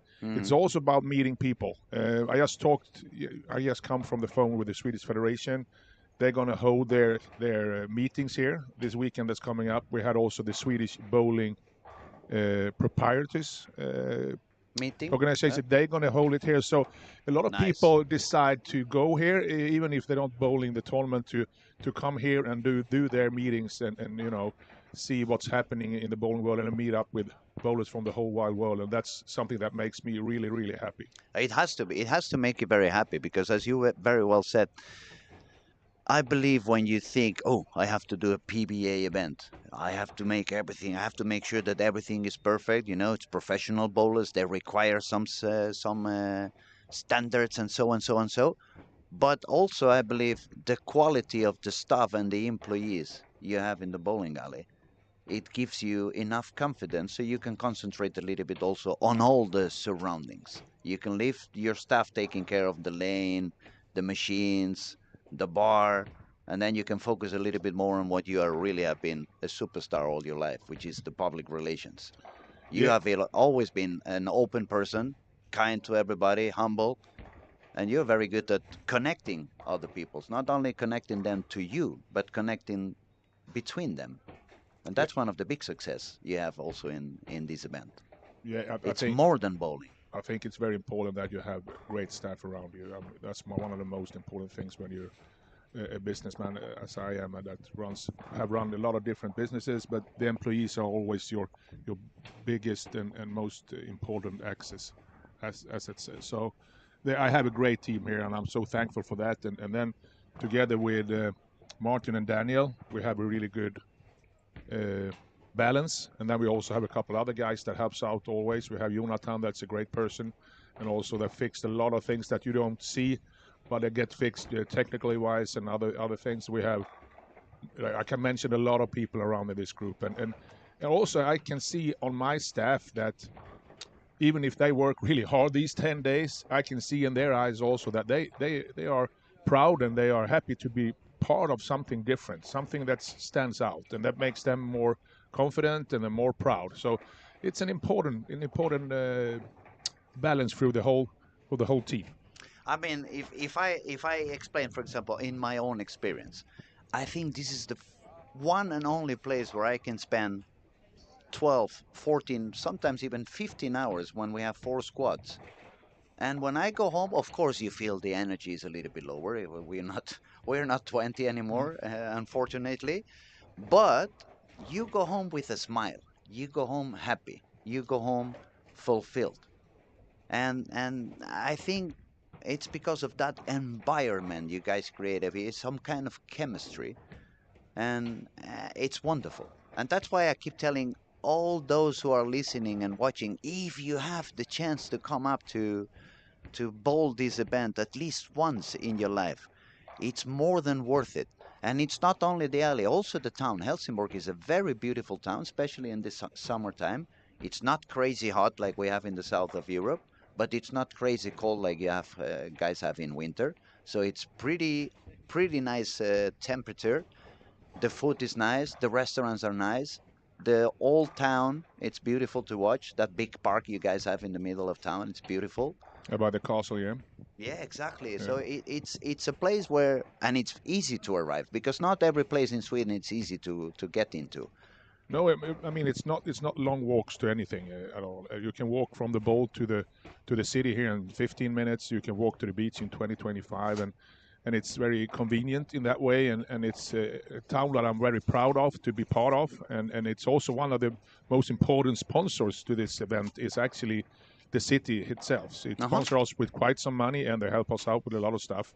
So it's a very, very important thing that we have them behind us. That's cool. Patrick, you think we should have a look a little bit the standings? We have refreshed the scores. Yeah, I see after that. I see Frankie's doing really well. he's 97 over after 3 games. He Yeah, and only it started struggled a little bit on lane 13 and 14, but me and Victor, we said that we were actually wondering how it was going to be on that second game because both Francois and Ryan just got into 13 and 14, which was the lane where Andrew Anderson started at the beginning, and he had the 160 game. So we were wondering what was going to happen, but as soon as they got out of that lane, they seem to have gone back quite high. Yeah. And then we have Dario from Germany. He's got 68 over.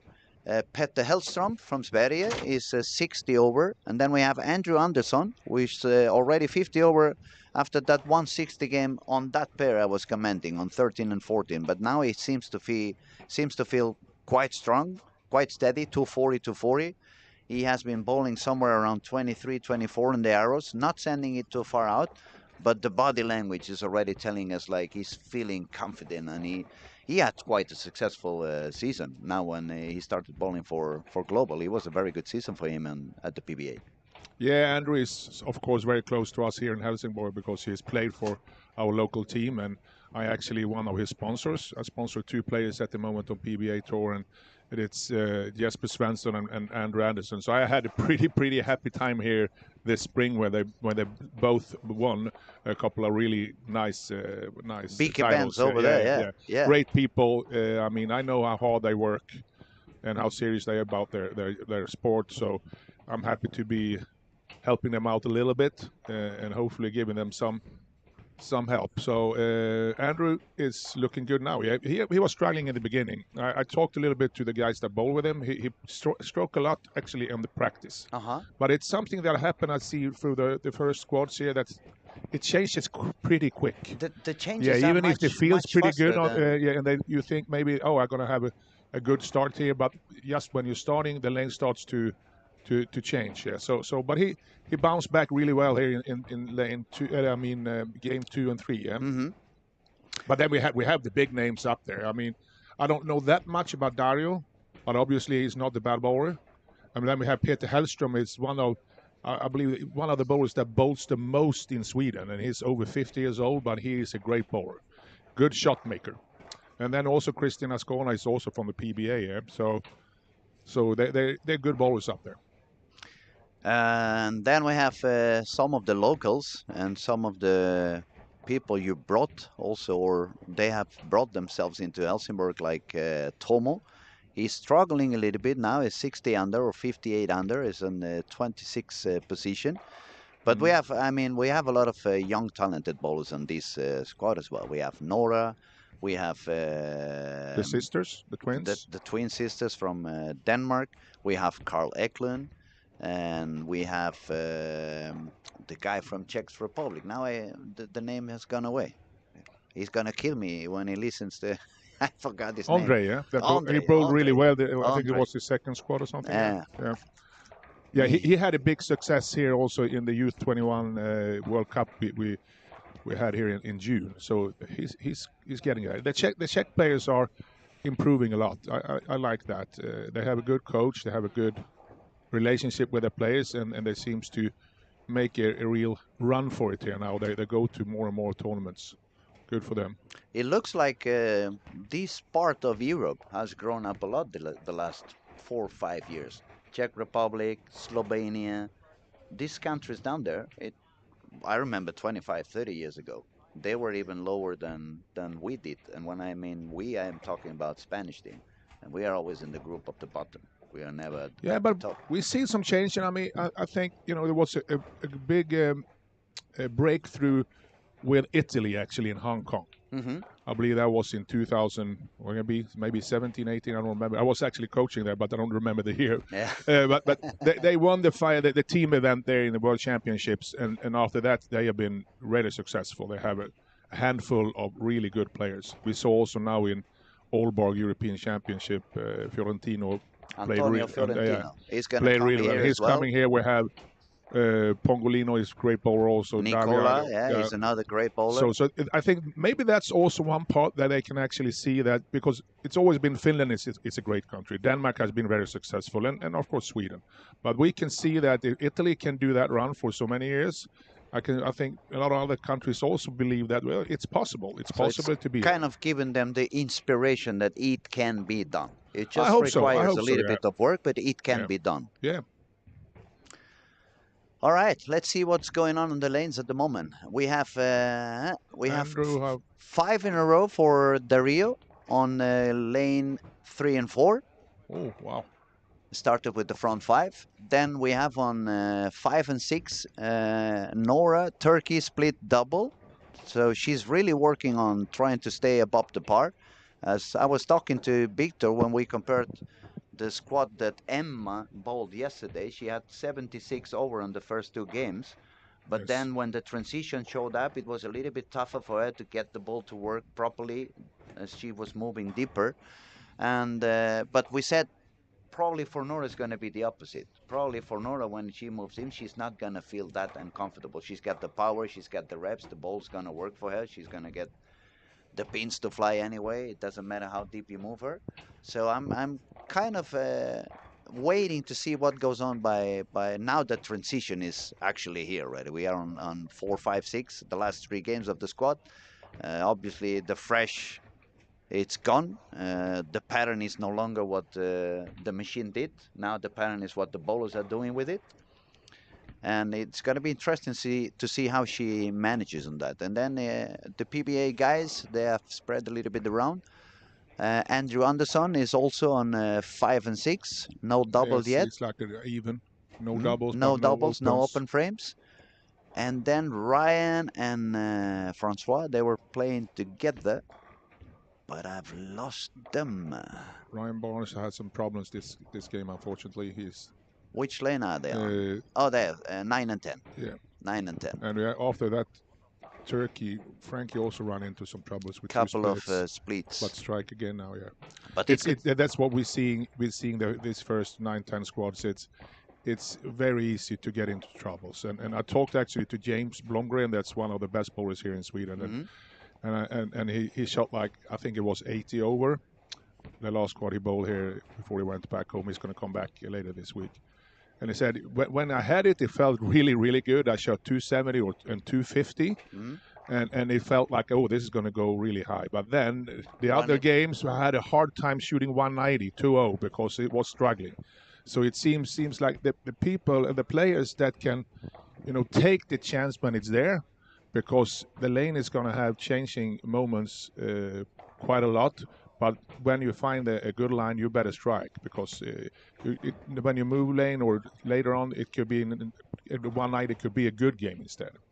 I guess it's a little bit what you said before when you were talking with the guys who were doing the warm-up with Andrew. Yeah. The lane changes very quickly. Yeah. So you really have to stay sharp. eyes open, Yep. notice when that happens, and move or change ball, or both. Move and change the ball quick enough so you stay away from that big change on Yes. that position you were standing. And if you don't find something comfortable, make sure you make your spare, so at least you don't go for 150 game. Try to survive on a 190, so it doesn't really cost you that much. Yeah, that's important, and keep the ball as much as possible in the pocket because it's easy to split what we can see, but especially when the mid lane overreact, or if you get the ball a little bit too much out to the right, it's easy to go with that 110 or 210s.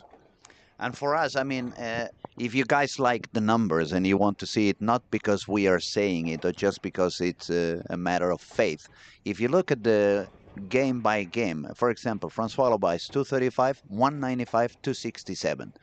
Peter Hellstrom 174, 228, 258. Andrew Anderson 160, 240, 240. What I mean is, okay, except Christian with 202, 227, That is 211. actually pretty That's quite decent also. Yeah. steady. But what you see on the guys scoring high, everyone on top 9 except Christian has a 160 or 170 game. Dario is doing good also, and he's actually going on a big one here. So that's key. I didn't see the game 3 from Dario that much, but it's a 202, and if that's your lowest score after 4 games, you're doing good. You're doing sign good. right away. You sign right away. Let me ask you, since you're here, are you going to bowl any squad? No, I haven't bowled actually any year in this Storm Lucky Larsen Masters. The first couple of years, I had some thoughts about doing it, but we were actually, in the beginning when we started this here in Helsingborg and Olympia, you were so many things to do, so many things to make sure that it was working. So I felt like my brain was somewhere else, and I had to be, always concentrating to see everything functional. But I don't have that craving to bowl at the moment. No, I had some back problems. For me, I love the social part of this event, and also, of course, watch a lot of good bowling and see young bowlers and new bowlers, break through and all that. I think for me, it's like a great week socially. But I guess you know why I'm asking. It's because the way I see the lanes are moving and the line that is more playful, if this had been for 10 years ago, I would probably like this. That's what I mean. Yeah. I mean, I remember when you won the Danish Masters. I won a lot of tournaments when it was to the left of 25. Really deep inside. Yeah, but I wasn't always there. I lived too far away. That one I remember perfectly because for me it was a shock. I was pretty young back then when you won that one. I was maybe around 16 years old. Something like that, 16, 17. I haven't been gone out of Spain very often. I played a few tournaments with you, Thomas, Bowman, etc. But it was never one of those reverse blocks like it was on the Danish Masters. So the fact that I could see you throwing the ball on the 6th arrow, it was the first time in my life that I could see somebody bowling that deep inside. So of course it caused an impact in me that I still remember today. Now it's very usual that we see bowlers flying the left gutter and bowling so deep inside. Because of rev rate and the strong bowling balls these days, on many patterns, they get forced a lot to the left. And back in in the days, that was one of my favorite games. Was it 95, 96? Yeah, but between 90, further, I think it was up to 2005 or something when it got pretty deep in. It was a good line for me. Now we have a really good start from Dario here. Yeah, it's got the front eight. Yeah. And if you guys are connected on any other channel, Dario is bowling on lane 3 and 4. We have streaming every single lane from lane 1 to lane 20, so we have different cameras. If you want to see Dario, is currently bowling on lane 3 and 4. Yeah, the camera number and 1. You see also it popped up a little bit of information, as we said before. We ask you to subscribe so you support the channel and you support the sport of bowling, so we can get more and more free content and good quality content for you guys. But I like it also because last year it was a little bit more outside line that was the most beneficial, and this year we see that it starts probably like 15, Quite deep 17. inside, Yeah. yes. Yeah. And this is also a goal that we have. I mean, mostly of the sports part is Martin, and of course he works together with Kegel and discuss what we're trying to do every year. Of course, it's going to be challenging, and some years it's going to be a little bit higher, and some years it's going to be a little bit lower. But we want to have different challenges, not the same every year. So No, I think understand. we are successful so far. Then we see what's happened the more they bowl, because we learned that a lot like this squad, it's a lot of bowlers. That's the first squad, so they might try something that they won't try next time they bowl. So because now you're paying, like if you're moving to a lane where someone has been trying something the first game or 2 games, especially with the practice, It's going to affect you a lot. it's going to affect you a lot. So I would guess that it will become even deeper inside the further we go the week. But maybe it's going to be that more people is starting at the same place. So the lane might be a little bit more predictable. Yeah. That's what that's what I was going to say. I believe those 9 in a row there. big changes we see from time to time, when they change lane and they all of a sudden they have a very different reaction. It's probably because, as you said, it's new bowlers on this on the squad. They probably have not tested it yet. They tried a few different things. So when you, let's say you start on lane 3 and 4, by when you are on the 4th or 5th game, you are already on the other side of the bowling alley. And of course, so many lanes apart, you cannot really see what they have been doing in there, what has been happening there. You're only going to face it as soon as you get and you hit the lane. So then you need to be very quick on understanding, okay, what has happened here? They have been pushing the oil down, or they have been sucking it away, and adjust as quick as you can to that different reaction that you get from the previous pair you were bowling on. Yep.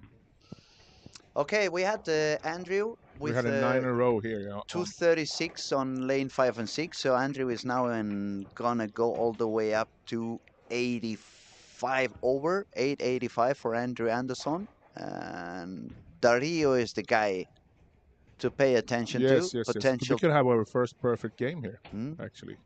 Let's hope we don't jinx 10 in a row. it. Yeah, one thing that's really important also that I don't think everybody think about is that when you have this practice minutes, a lot of people try to burn the lane for their benefits the first game. And if you can sand the ball, every shot and stuff like that the first game, but it's hard for you when you move to that pair to know what they have done that 10 minutes practice.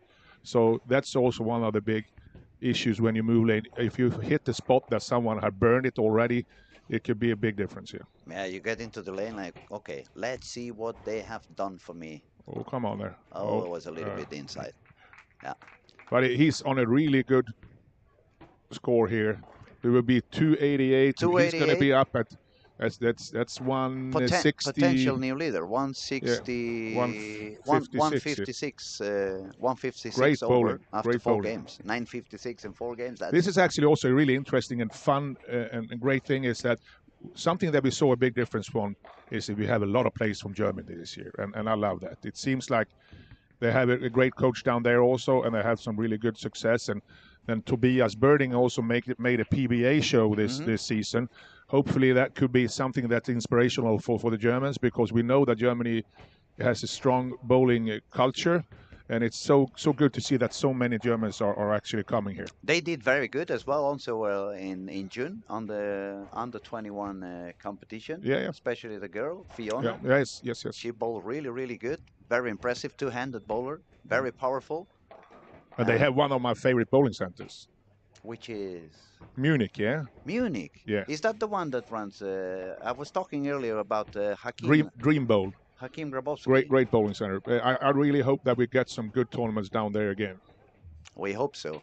I remember when I was a kid, it was super popular, the Golden Bowling Tour. Yeah, but that was a little bit everywhere. I remember I went to everything between, I think it was Hamburg, Düsseldorf. It was Frankfurt at that American military. But it was very popular for the Swedish Swedish bowlers. You went down there and the Golden Bowling Tour when they showed on the Eurosport. It was a great Swedish tour. people not only bowling the step ladder finals, but also on the crowd. Yes. That was a great tour. Ludwigshafen was also one stop. True. And they changed a little bit also between years. That was a lot of fun. Okay, we have a good game now for Andre on lane, I think it's 13 Yeah, and 14. he's also been good at not shooting any low games today. So he's still in there, like with Yeah. 7 over. 206, Actually 200, really 201. Now steady. working for a potential 245. Yeah, they will put him up there again. And this kid is so talented. I mean, he can really bowl. Yeah, he's a nice guy, and he has some talent for sure. And I was saying a little bit earlier when we were talking about Hakim, the Malaysian guy, when he bowled yesterday. I said that when I saw him live, it impressed me because I have seen him when he won the PBA title. I happened to see that match on YouTube. But when I saw him yesterday, he looks even more consistent, even more powerful, even more like Very solid. very, very solid bowler. It was very nice to watch him bowl, and that's another reason for a little bit lower skilled bowlers, if they have the chance or the opportunity to come up here and witness a tournament like that. I mean, it's not only about bowling and putting yourself against the best in the world, which is also an experience that then you can talk about when you go back home and explain to your friends. I had the chance to bowl with Andrew Anderson. I had the chance to bowl with Francois Lavoie. I met Ryan Barnes. I met Jasper Spencer. But also the amount of great, talented bowlers passing through the lanes this week. I mean, if you love the game, if you like the game, it's one of those weeks that you really enjoy because on every single squad there is at least 4 or 5 bowlers that you are gonna idolize. They are superstars.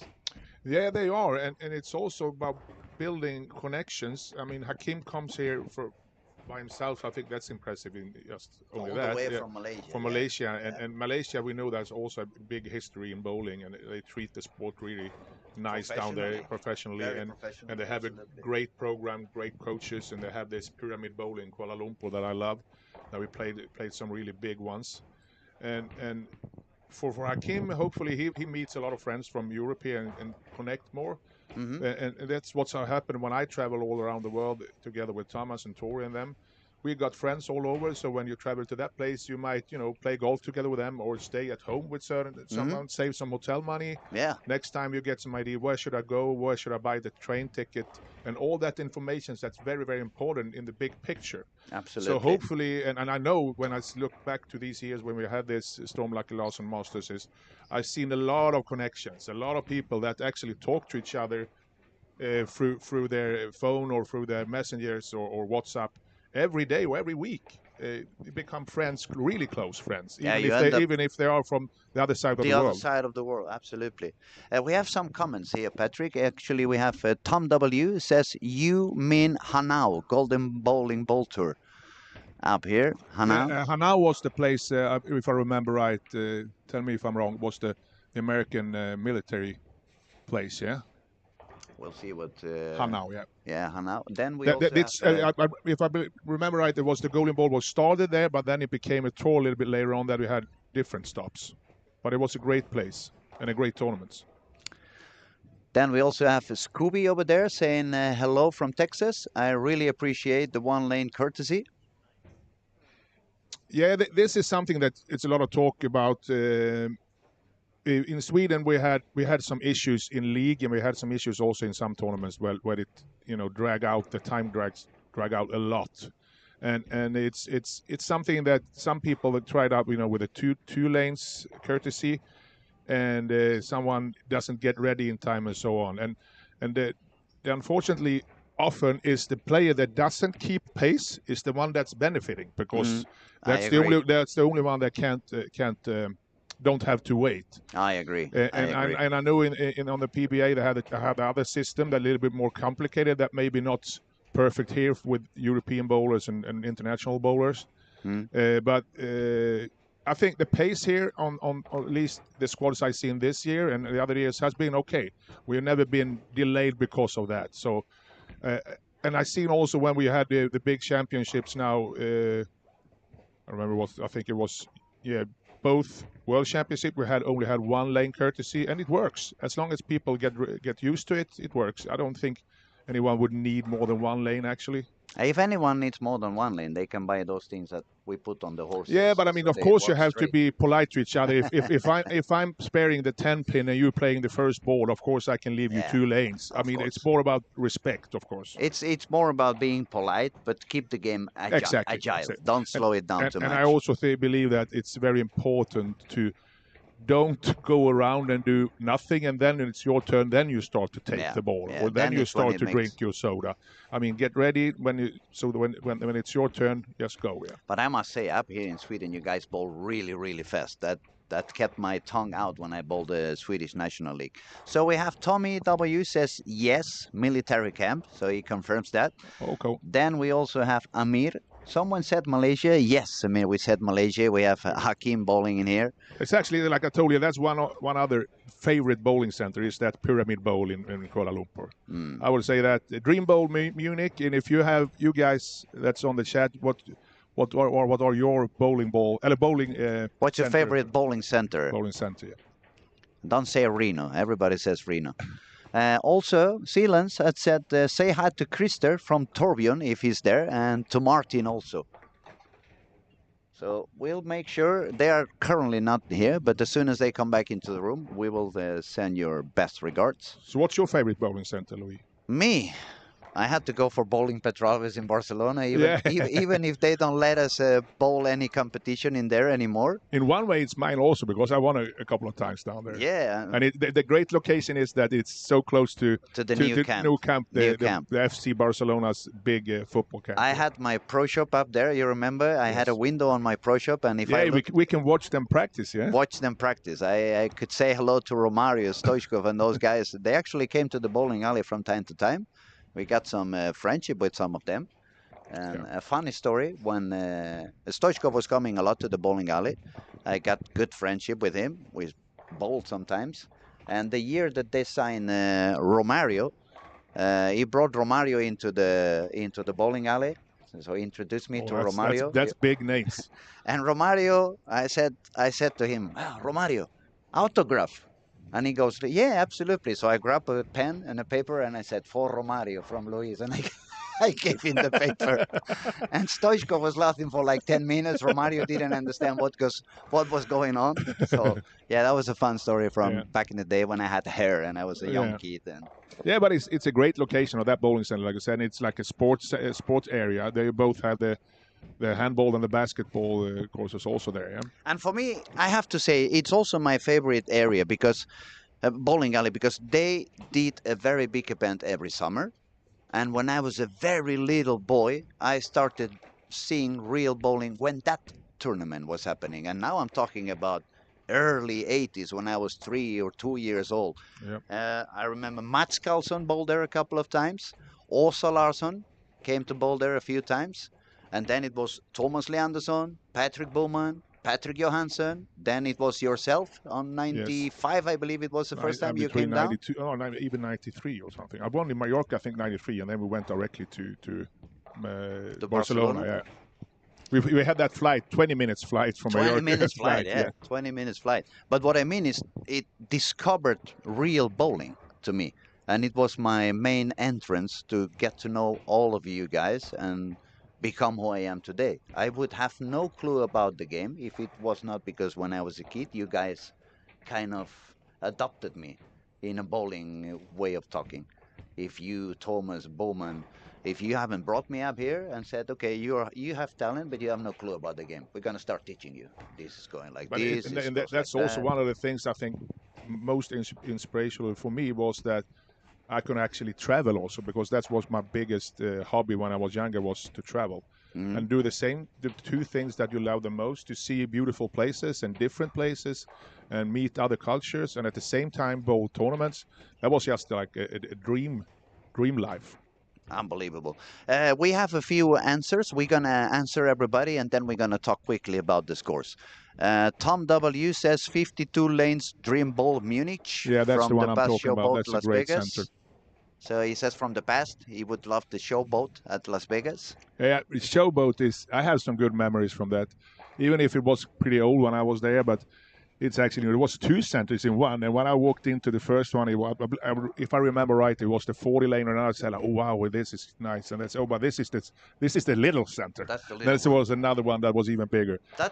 I remember one in Vegas that it's no longer there that impact me because of the size. It was Custer.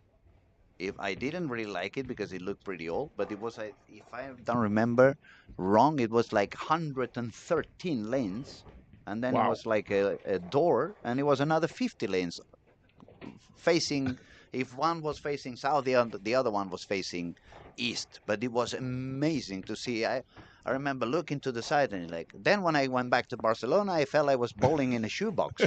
Yes, that's 14 true. lanes felt Yeah. like, oh, this is very small now. Yeah, I grew up in a bowling center that had 12 lanes, so for me that was like to getting to Coming back totally from those different world. places. But I heard stories about Japan. Japan had like some really big ones. I don't know if they still exist.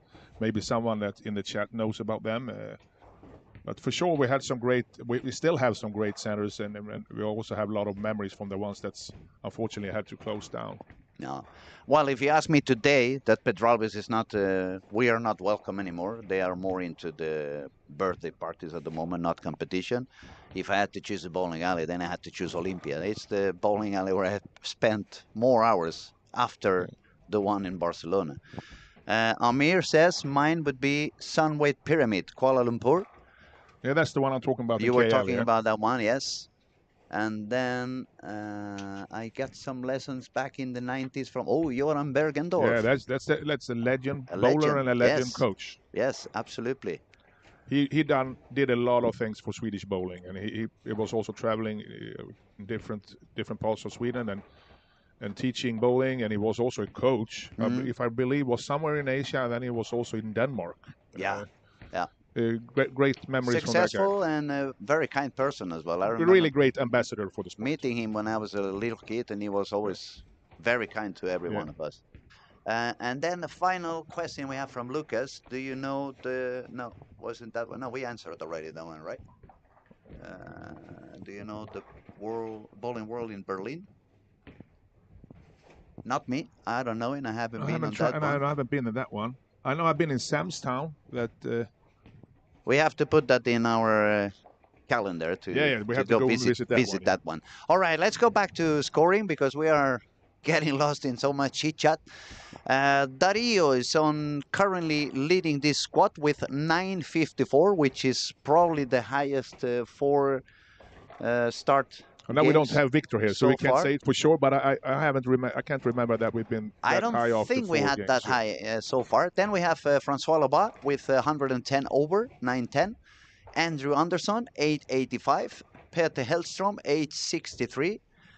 Moritz from Germany 842. Nathan 842. Linus 828. Anton Andersson from Sweden 821. Simon, Czech Republic, 816. Andre, 815. Andre has not yet had a very high game. Everything is so steady. Over par, 206, 200, 201, 208. Melvin, 805. That's the opposite case. 160, 230, 230, 170. That's more what we see. But that's what we see through the first 4 days. Yes, and if we look at Raymond, he has jumped back. It's already almost at par, but he started 154, 166, and then 267 to 11. So we still see a lot of ups and downs. For example, for Christian Ascona PBA from Puerto Rico, 202 to 27 to 11, 148. And these kind of big drops, it has to be, as we said, because the lane changes very drastically. All of a sudden, when you change pair, you can find something very different from what you were doing right before. And unless you find the right solution, it can become very tricky. It's very little room over there. So if you don't find the spot right from the beginning, it can drop down very quickly. Yeah, I think that the good thing with this is that the stream can tell the truth a lot better than just the scoring online. Because when you see these numbers, you're just thinking, okay, you got to play really bad that game or really good that game. But actually, I've seen a couple of games that ended up like 160, 170, and you can clearly see that they haven't bowled that bad, but they just made a couple of small adjustments the wrong way, or they got on a pair that it took them two frames too long to get Absolutely. comfortable again, Yes. and they get a couple of really big splits, and then they leaves a couple of single pins in between the strikes, and all of a sudden you have 160 there. Yeah. So it doesn't and take that's much. It doesn't take much, no. especially with today's balls. They are so aggressive. They produce so much angles.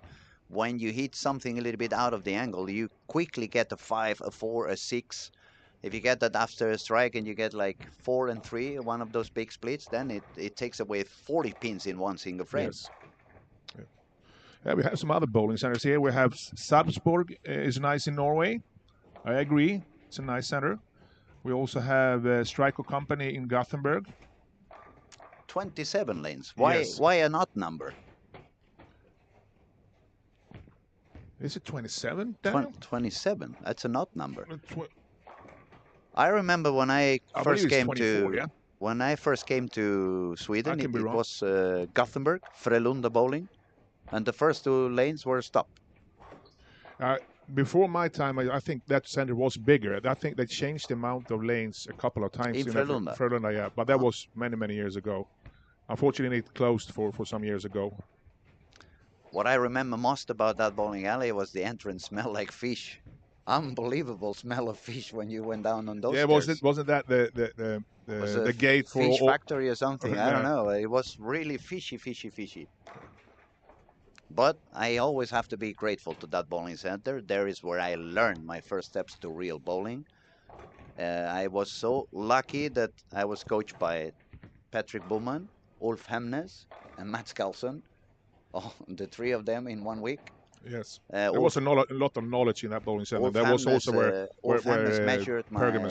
measured my hand and did a complete different grip from what I had back in the Spanish pro shops, and yeah, I will always keep a good memory about that place.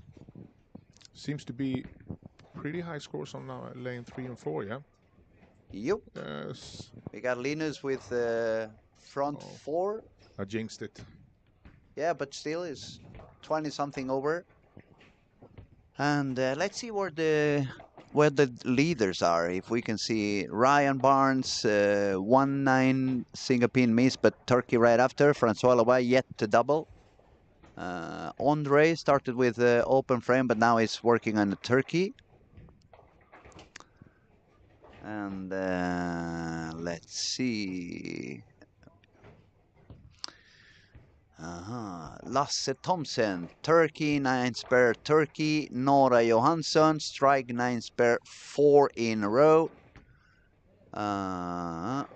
Ben Robinson started with a split, but now 5 in a row. It's a little bit better scoring on the transition than it was on some of the previous squads. They are bowling really deep inside, some of them, and the problem is when you get too deep, if you miss a little bit left, then you don't find more oil, you find a little bit less oil because you are going already into the lefties area.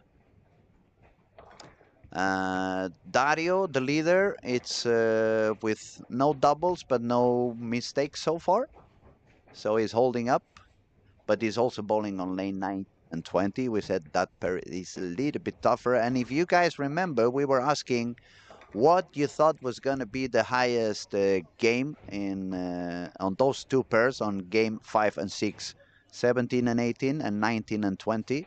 17 and 18 we were asking because it looked a little bit hard at the beginning of the squat, and 19 and 20 because for some reason it seems to be one of the toughest parents during the week. We actually had some stats there. I don't have it in front of me now, but this has changed a little bit depending on what pattern we are at. But normally when we play league here, normally actually 17-18 is a pretty good pair. We had some, for some years ago, the 20 was more hooking. It's still hooking more for some players, but not as much as it used to do. We fixed the lanes a little bit here for a couple of years ago. You fixed the topography? Yeah, but it's also something that's really weird, Lloyd. You know, we've been in so many different bowling centers, and it's often the end lane or the starting lane is it's always a little bit different. Or if you have a pole like in the middle of the center, the ones that get close to that, it seems like it's hard to get the lane perfectly. Mm. I don't know why the reason is, but It could be the heat on the wall. It could be the weather affecting that part of the. It's like when you're sitting home. It's not the Yeah. same temperature exactly when you're sitting in the sofa in front of the TV or when you get to that room yeah, that that's it's true. not used that Yeah. that often. I mean, even if you have the central air condition or a central heater, it's not exactly the same temperature in all over the apartment, and that's we're talking about 60 to 100, or maybe if you're very rich, Yes. 200 square meters. In a bowling alley, we're talking 2,000 square meters. So Nora got lucky there. One of the got a Brooklyn after a string of strikes. it's a Yeah, lot. that's true. It's a lot of things that affects the lane pattern, of course. Especially like I talked about before. What do the players do through practice, or what do they do the first games and the games before you go Mhm. there? We have different temperatures, humidity, different oils, different surfaces. So it's a lot of things that make the changes. We have a commentary here. Frederick, he says, take a look at Ben Robinson throwing it straight far out the lanes. I just saw that. That's an interesting thing, and he's also striking. So let's see, what was his score before this one? Oh, now it disappeared for us here. Well, he's got 957 And it seems like he's using and 157 on this game, so that means he was on a par. Yeah. 800. 204, And he has a big 222, score coming up 191, now. That's an 183. interesting move. I've seen a couple of players try it, and it seems to be successful for a short while. But most of the people I've seen try it have left it after a while. But this is also something that's interesting. If someone will do something successful on a different area in the lane, we will see a lot of people try the same. I guess what he's trying to do, it reminds me a little bit what I did when I was a lot younger and I couldn't really rev the ball that much. So my But he easiest. can rev it. Ben can rev it. No, but what I mean is when I couldn't do it, I could never move deeper. It was nonsense for me because I could never get the ball to come back. So whenever I hit some traffic, I moved further outside and tried to use the hold on my left. Because obviously here you cannot move outside and send it to the gutter because it's not going to work. But if you manage to take away some reps and try to bowl the ball a little bit straighter, then you can try to stay away from the traffic. If everybody, we have been saying everybody is using, let's say, from 16 and deeper. So if you go all the way on yourself on where the breakpoint should be limited, like let's say on board 9, but you don't send it out, you just stay completely straight, like if you were bowling on the gutter. Well, this is what we see. Even if the pattern seems to be that chase left for a right-hander, but if the lane gets really destroyed and the score level goes down, we can see that the players that can hold it really straight and don't, like I said, send it from you.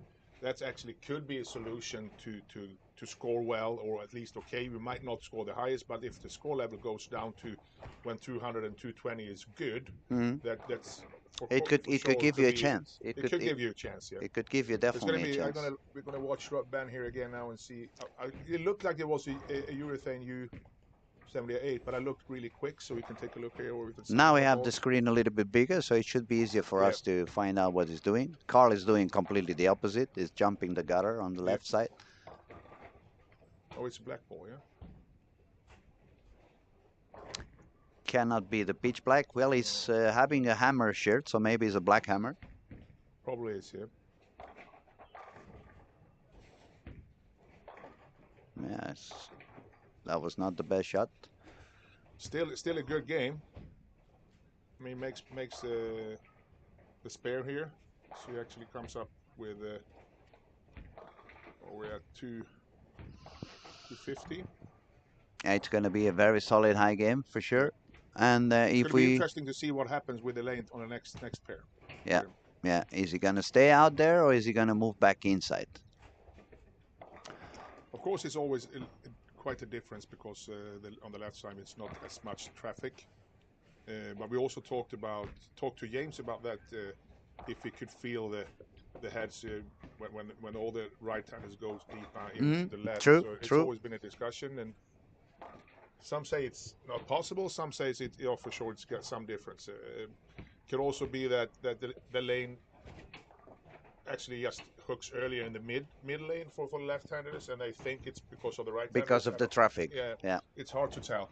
Blame it on the I'm not the boogie. technician guy for that one, and I'm not left-hander, so We should ask your dad. Maybe he bowls with both, yeah, so he he might could have a good confirm, answer. perhaps. Okay, let's go back to the leaders. Dario Stein, he was 154 over, and now he's bowling on 19 and 20. He's got 190 pace. yeah, 190 pace. Then Francois Lavoie is gonna be somewhere. Let's see, I've lost him. I see Andrew Anderson was on third position. He just shot 201. He started with So he's like 86. yeah, 1086 over at the moment. I've lost that. There they are. Ryan. Oh, it's a low game for Francois Lavoie as well. 192 for Ryan Barnes in 5 and 6, and Francois needs a triple to go to 189. So he's gonna drop from the 100 over. He's gonna get somewhere 90 something over if he strikes out. 52 over after this game for Ben Robinson. Nora is gonna shoot 240, so she's gonna be on 34 over. That's pretty good score. Good. Yeah. It's gonna be. She has a good chance to be the best lady so far. Absolutely. And she's quite deep inside now. Yeah, she's one of the, for sure, one of the strongest talents out there. Female shots in the world. I don't think I have seen yet a two-handed girl as powerful as she is. No, she's very strong person also, and she has a really good balance, I would say, and she also get a lot of speed. I've seen quite some girls that plays it with two hands, but they seem to have a hard time to get the speed. To get the speed, yeah, it's a little bit harder.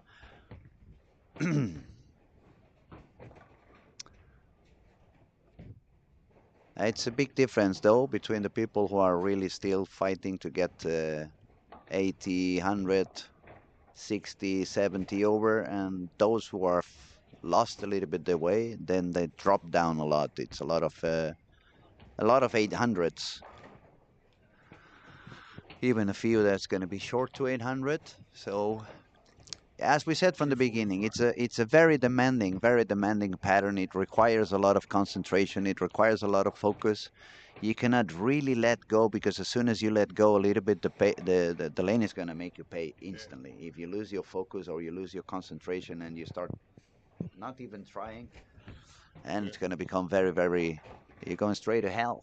Yeah, I think it's two key words will be, you have to have patience and also confidence, because even if you see your score going down a little bit, you still have to believe in your decisions and make good shots, because otherwise it's going to be easy to go way down in a game or two. Yeah, so you have to make quick adjustments with a good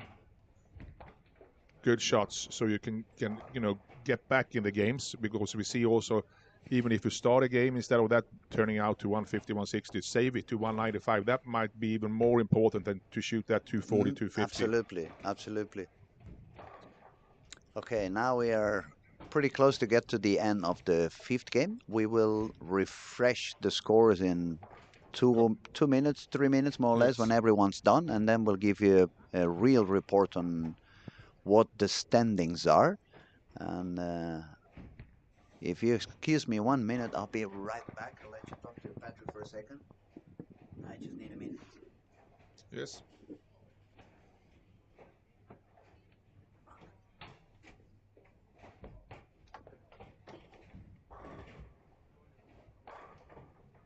So we have the last frame here in the game 5.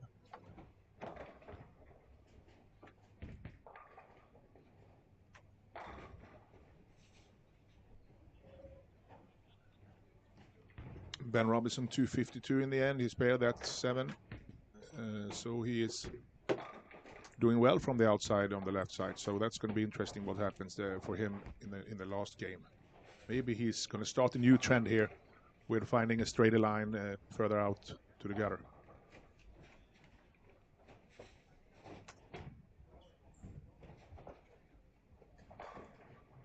The home player, Tomo, Pintarik is 220 this game. It's actually a really interesting and fun story. He came here 4 years ago and played the Stormlucky Larsen Masters with his mother. And they actually ended up staying more or less. So they moved here just a month or two after that, and he's been here since then. He was just home in Slovenia over the summer with his family, so they're going to stay here for another year. So it's one of the kids or youngsters that's here in the bowling center more or less every day practicing together with the other local youngsters. So it's a really nice community we have here now in the bowl with quite a few of young bowlers that practice a lot. You got this bowling alley a little bit too late. You should have done that 20 years sooner, so you could have adopted me when I was the young talented. Back on microphone, I was just changing my batteries.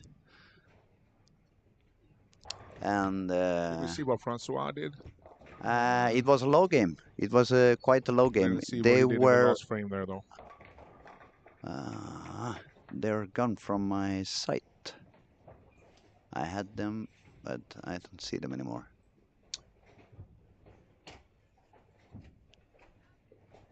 Yeah, Francois is now on 88 over, so that means he shot 78.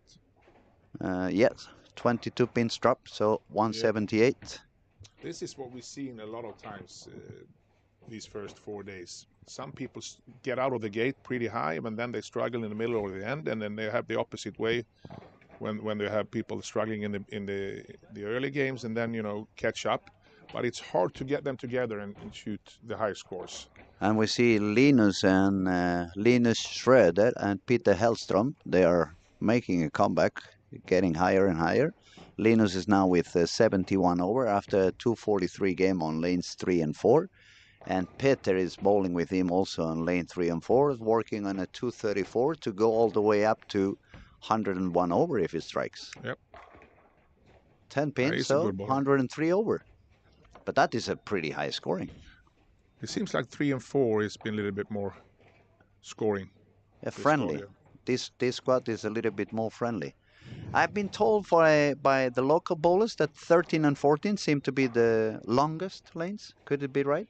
I think they have the same length. Oh, you know what I mean. They play a little longer than the others. Normally, we feel a little bit in the league that's 13 is a little bit less hooking. But for the reason of that, a lot of people knows that they sand the ball even more in the practice. So sometimes when you come there a couple of games later, that's actually hooking more. More than, so that's because a lot of people get all the knowledge and they adapt to that, so they can actually change things to the opposite direction. So we see here we're going to get scores here in any second, I believe. It's going to be interesting. For what I can see on the naked eye, Peter Hellström 96 over, Andrew Andersson 86 over, Linus Schroeder 71 over, Francois Lavoie 88 over, and Nora Johansson 33 over, Ben Robinson 52 over. And that is 11:32. Yeah, that's Moritz, the German guy, 59 over, still holding over there. Nathan 34 over. Yeah. There we go, and Dario is even after 178. So both Dario and Francois had a very low game now. 178, well, very low for what they were doing. But Dario is still on the top with 132 pins over. So if he shoots to 50, he's going to be the new leader of the event. Yes. And he had a couple of high games. So he's capable. Let's see, which lane is he bowling now on? 15 and 16. But he started with open frame. So I think two players that will be very interesting to follow the last game is of course Ben Robinson that moved out playing straighter, had a good game in the fifth, and also what Andrew going to do this game, because that's the only game that has been struggling actually is the first game, and he's finishing on the same pair as you started. So can he, jump back from that start with 162, even if the lane has changed a lot? So we see. I think that's an interesting thing that Martin came up with, that you should end on your starting lane. This is also because of some people used to sand their balls a lot on practicing, and maybe sometimes destroy the lane. and you don't care about that because you're not going to come back there. But if you're going to come back there, maybe you're not going to destroy it. Yeah, you behave a little bit more. So that's an interesting little angle of the thoughts about that. We see what Ben is. Ben was bowling somewhere in here. He had a strike in a 7 or a double in a 7. I just saw him, but I just slipped my eyes. Where was he? I've seen it 1 minute ago. My apologies. It's too many screens at the same time. And we are getting older, so even with the glasses on, we don't see as much as we used to see. Where's Ben? At least Andrew comes back here with the starting with a double. Ben Robinson, yeah, 5 and 6. It was a double and 7-2. Double and 7-2. Yeah, he's bowling even further outside now. Wow, that was really a good reaction. Yeah, really good reaction. That's going to be interesting. What the lefty's going to do with that. I don't know if the right hand is going to start trying it. I saw Philip Willipson trying it. Yeah, me too. But it didn't work out. Yeah, he got a couple of strikes. He did. I don't know what. I didn't watch the game after that game, but we will see. Of course, when the lanes are this difficult, and you have pretty good bowlers that runs into the same problem every squad, of course they feel sometimes maybe that, okay, I'm just going to try something else, even if it's not very logic.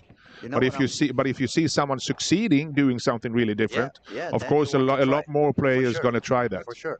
And actually, when you said that, I was thinking, young kids like Andre from Czech Republic or Carl, who are so able to bowl backup bowling. Maybe if they see that solution working for Ben Robinson as a lefty, maybe they're gonna try to go for that or give it a try at least, because they can do that. Yeah, I mean we have a couple of players that, like we talked about, that starting out okay, and then the opposite thing, that they have a good ending but not a good start. So you have good two-handers here that can do both, and if they can figure out the lanes the first 3-4 games, that might be a solution that they go on the left side instead of the last two. Yeah.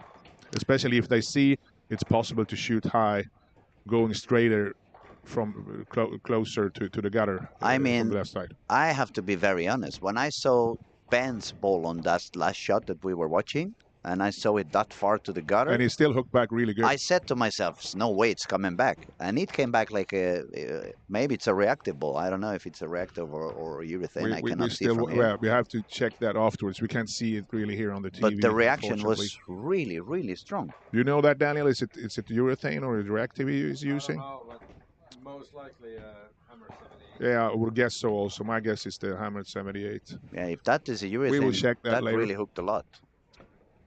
So let's see here. We have Anderson on a turkey. Where we have Dario, Dario is a open frame strike 9 on 15 and 16. Yes.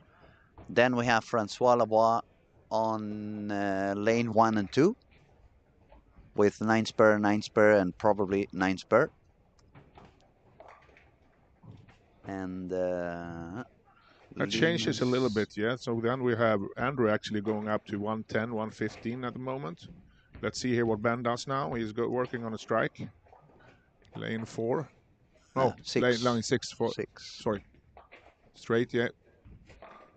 Wow. Yeah, it must be urethane, because now it was a little bit deeper, but the way it moved, it looks like good, yeah, pretty solid. The other bowler that's doing pretty good, it's Linus on lane 19 and 20. Started with the first 3 strikes, and he was already with 71 over. 71 over. So if he has maybe... We have a couple of guys that has a good shot here the last game. Yeah. To make the cut. So we'll go back to Andrew here, starting with the turkey. Pretty deep inside now, yeah. Oh, wow. Four bagger.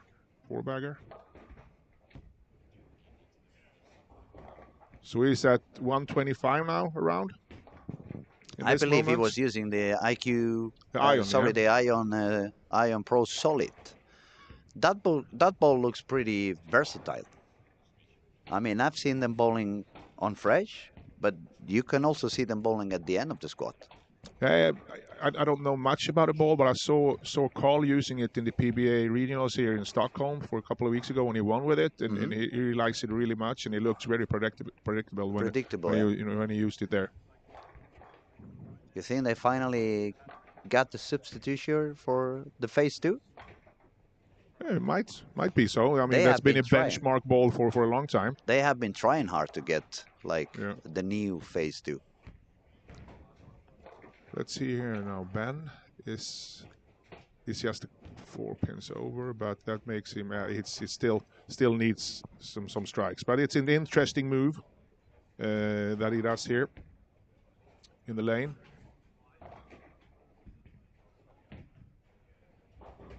And that is another thing that we really love about this event with so many talented bowlers. You can see so many different solutions applied. Yes. And they not only risky solutions at some point, but since they are so talented, they really manage to perform on ways you wouldn't expect they could work. Francois got back to striking again, so that makes him. He's not in a double, but he has a striker to work on. We already have Peter. Peter is at 1920 yes. with Linus. Peter is also working on a strike with no opened. And on the young Swedish talents, it's actually happening the opposite that what the Swedish people would actually want, because it's Carl with a front 5, but Norris got a couple of open frames. 9 pin on Andrew on a good shot there. That could be an important. Yeah, it could be a little bit expensive, but today is still early bird, isn't it? Yes. So they may find their way into the final. And actually for Carl Eklund it's the same. He's having a very low squad, but he started with the front 5, and this is a turbo game. Yes. So if he makes it 280 or 290, it may be enough to make it into the final just with that one game. Wow, that's a split on Peter. Unfortunately, I don't think he thought that. I thought he was pretty good. He looked so, on his body language. Linus Sköder made a really important spare there. So he's like 17 over at the moment, and he's like 88. Still needs a couple of strikes, but still in the game. For Peter, that could be he's 96. He's going to be down to 85, 83. Yeah, and Dario, the current leader with 132 over, is on 2 open frames after 1, 2, 3, 4 frames. So 2 out of 4 are open frames.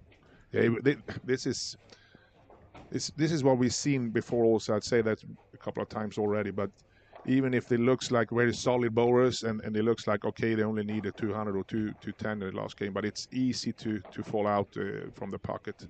We saw it from Martin Larsen. I think Martin Larsen is one of the best bowlers in Sweden through the last 20 years, and he's a very, very solid bowler. But even him in the squad that he had 120 over after 4 games, having a hard time to just shoot 350, 360 the last 2, and it wasn't because of bad bowling. He got trapped and he made a couple of bad decisions, and then all of a sudden it was 160 in the scoreboard. Yeah. But I'm gonna say something about Martin. He did yesterday when I really saw him suffering, and the body language was kind of showing he was not really having fun on the lanes. But even on that situation, is such a professional, humble and polite bowler that it was inspirational for me. The way he treated the surroundings, it's something that you want to remark. Usually when competitive bowlers have a very bad day, they are not easy to approach, they are not easy to talk to, they are not open to, they need at least that half an hour to pull down. And Martin is never like that. Martin is always able to be the same kind, humble person, good friend. And it was very, very touchy on that moment. Yeah, I think it's impressive especially what he did last year. I mean, we had so much things to think about, and especially Martin, and still made the show. Made the show, yeah. Was remarkable. And I used to have something called the Super Series here in the middle of the 2000s, and I used to bowl that myself, and I know how hard it was to keep the focus on the game instead of all other things that are surrounding the band. But you also have to know that even if it's Martin's tournament, he also fights for a team to the World Championships, and this is the event that. After this event, they're going to decide that team. So we also have to have respect that Martin needs his room to give himself a chance to make another Team Sweden in the World Championships. He's already the guy that has the most championships under his belt for the Team Sweden, and that's remarkable. And I'm just happy to be friend to one of Sweden's biggest ambassadors. And it's not an easy accomplishment. I mean, you have so many talented bowlers throughout the history of the country. It's not easy to make that team. No. Okay, back to business. Francois Lavoie, Turkey, on lane 1 and 2. Andrew Anderson, 28 over after 6 frames. Now shooting on lane 18. He's already standing in front of the ball return. That was a bit uncomfy. Then Nora, she's in trouble at the moment. She was 33 over, but she's got 2 big open frames over there. Hopefully she finds the way, especially when she's bowling with Carl. They are both 2 hands. Yep. She can kind of try to imitate. Actually, she's got pretty much the same power. So she can move as deep as Francois is back also with the Turkey. That's strong. And so Frankie is also actually close to 105, 107 over at the moment. And then we see Carl trying to gain some advantage of the turbo. He started with the front 7. Oh, wow. Ben Robinson just run into some really big troubles. Yeah, 3 splits. 3 open frames in a row.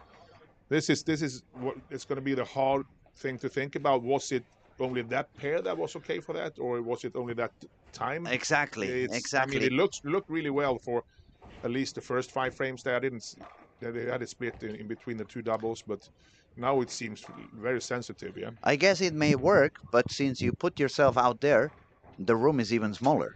Yeah, and it's also when the ball comes strong in from the left side into the pocket there. Of course, when you miss, it's going to be a bigger potential of chance to make a split. It's harder to make 9. When you have the ball closer to the pocket, you can get away with some shots that could be a split, but you ended up with an 8 or a 9 instead. Okay, Carl left the 8 pin, so not happy running for a 300 and getting the solid 8. But still, 279 could give him a pass on the turbo. Could. We will see. But now we're going to have to concentrate on the leaders.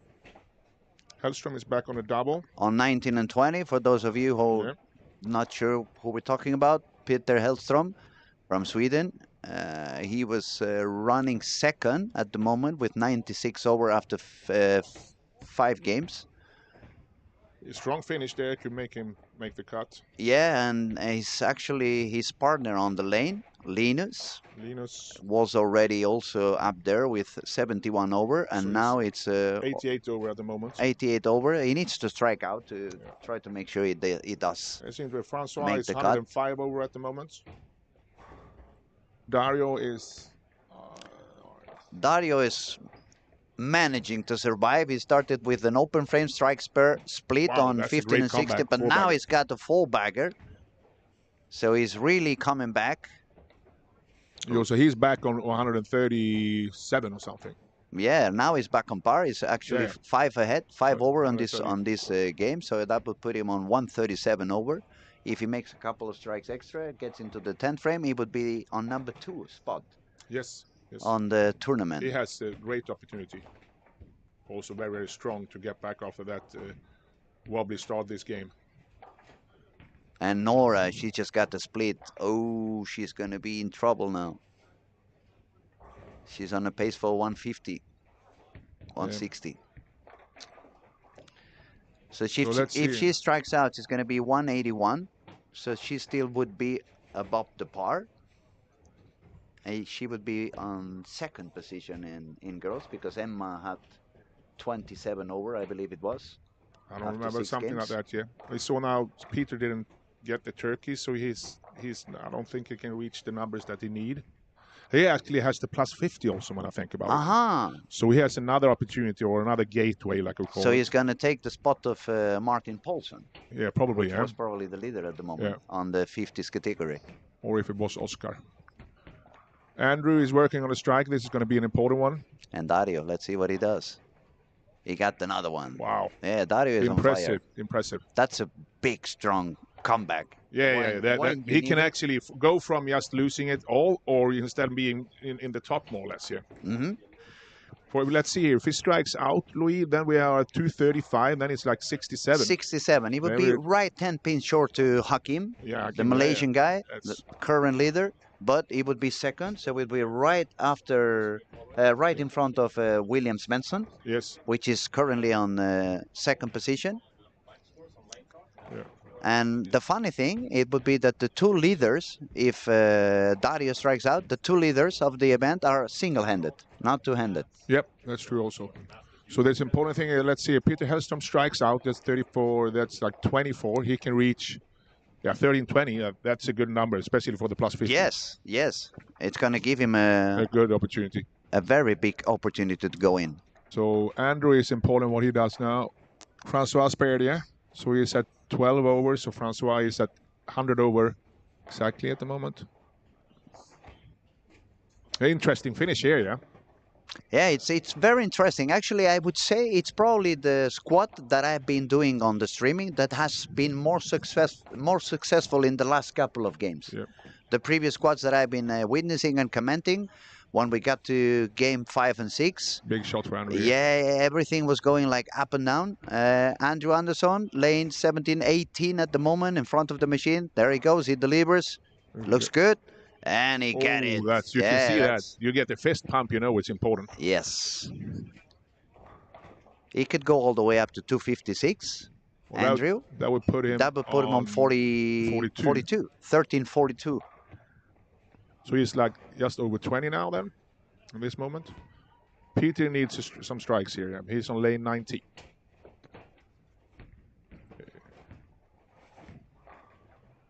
Oh, he got a strike again. Oh, that was a nice one, yeah. Wow. Bringing the 9-pin forward. That's impressive.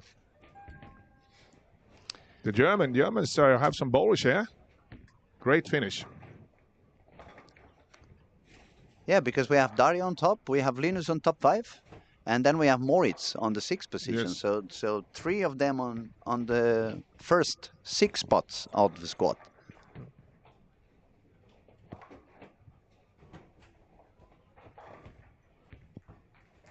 That is an important frame for Nora also on lane 14. She needs to strike out so she can stay above 200. Yep, yeah, she can deliver. Definitely she can deliver. Even if the body language, she's upset. But the fact when you need it, you do it like that. Yeah, you have to heads off. So let's see here.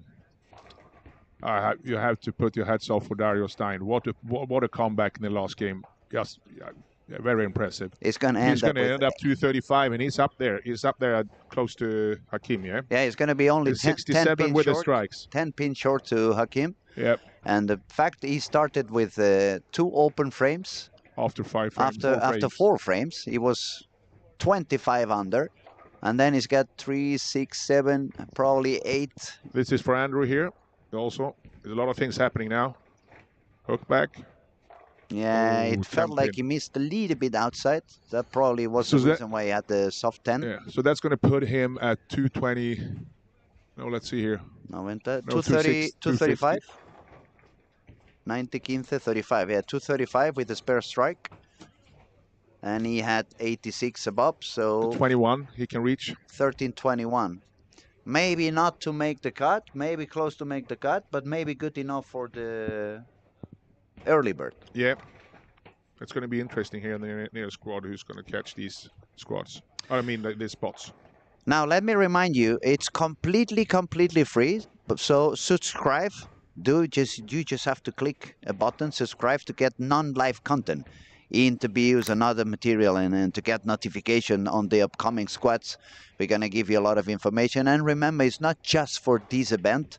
It's going to be 365 days a year that things are going to happen. The content's going to be able for you to watch later on. It's a lot of hours of bowling. So you probably cannot spend 16 hours watching bowling the same day. But it's absolutely free, and if you subscribe, you're going to be a lot of help for the bowling community, because then that means YouTube is going to take care of the expenses, and we can carry on showing more and more live bowling of high quality bowling. So jag kan inte prata Yeah, engelska nu. do us a favor and just subscribe. Yeah. Thank you for Yeah. helping. Thank you for We had finish here now also on Francois 212. So it's going to put him on exactly 100 over. Peter Hellstrom is fighting like he always do. He can reach 224, and that's a good score for the plus 50 for sure. And he's going to be at 120. He can actually be, no, Andrew ended up at 235. He's going to be one pin ahead, Peter, even if he strikes out. Even if Peter strikes out. Yeah. Another thing that's really good with the YouTube is that I know that a lot of the young guys that and girls that practice here at the Olympia Bowling, when they play matches and they play tournaments, they can actually go back and they can watch themselves. What happened in that frame when I thought I didn't miss, or if I thought something happened with my ball, and that's very educationally good for them. Not only that, yesterday I saw one of the Swedish kids, Albin, I don't remember his surname at the moment, please excuse me, Albin, lefty, pretty talented. He was making the shots, and as soon as he made the shot, if he didn't like the shot, he was watching at his phone, and he was looking at the live stream off his camera, so he could zoom in and see what he was doing. It's very useful. And if you do that together with Lane Talk, I would say then you have good tools. Linus is going to be a little bit short. Linus from Germany on 19 and 20 is going to do 213. He was with 71 over, so that's going to be a 1284. It's a very good squad, obviously. It's a very good effort, but it might be a little bit short for making it into the final. Then the battle of the sisters. Karen, she is gonna end up with a little bit low squat, 1040, and the sister, she started at 1024. Actually, Karen ended up doing more than Sophie. Sophie started pretty good. It reminds me a little bit of what happened to Emma yesterday. She started a lot higher, but then it was tough for her to fight with the transition, and she went a little bit lower by the end of the squad. So Nora was the first girl on the squad, 1202. She managed to make a double on 9 and 10. So Peter is on lane 20 here. And Peter needs that one. He really needs that one. That looked pretty good. Every pin that... Whoa. That's just that really brutal. is... Yeah. It looked pretty good. It was a good release. Even his body language, he was expecting a strike. The ball hit the pocket. But maybe it hit a little bit of oil and it became a little bit weaker. He had the 710, and that is very annoying when you fight all the squad and to end up having a he had a funny reaction. All right, the squad is done. Yeah, and we have to one more time take the hats off for Dario. What a finish. What a finish. Yes. Unbelievable. 166 over, currently leader of the squad, second spot on the overall tournament. And we ask you to stay with us. We'll be back after a short break because they're going to oil the lanes, obviously. We have a lot of talent coming on the second squad. But now we have to leave you. We have to go to the lanes and make a short interview with Dario. So see if he can explain how he managed to bowl so well. Thank you, everybody, for your attention. Thank you, Patrick, for your company. It was wonderful to spend some time with you. And we keep in touch. We carry on.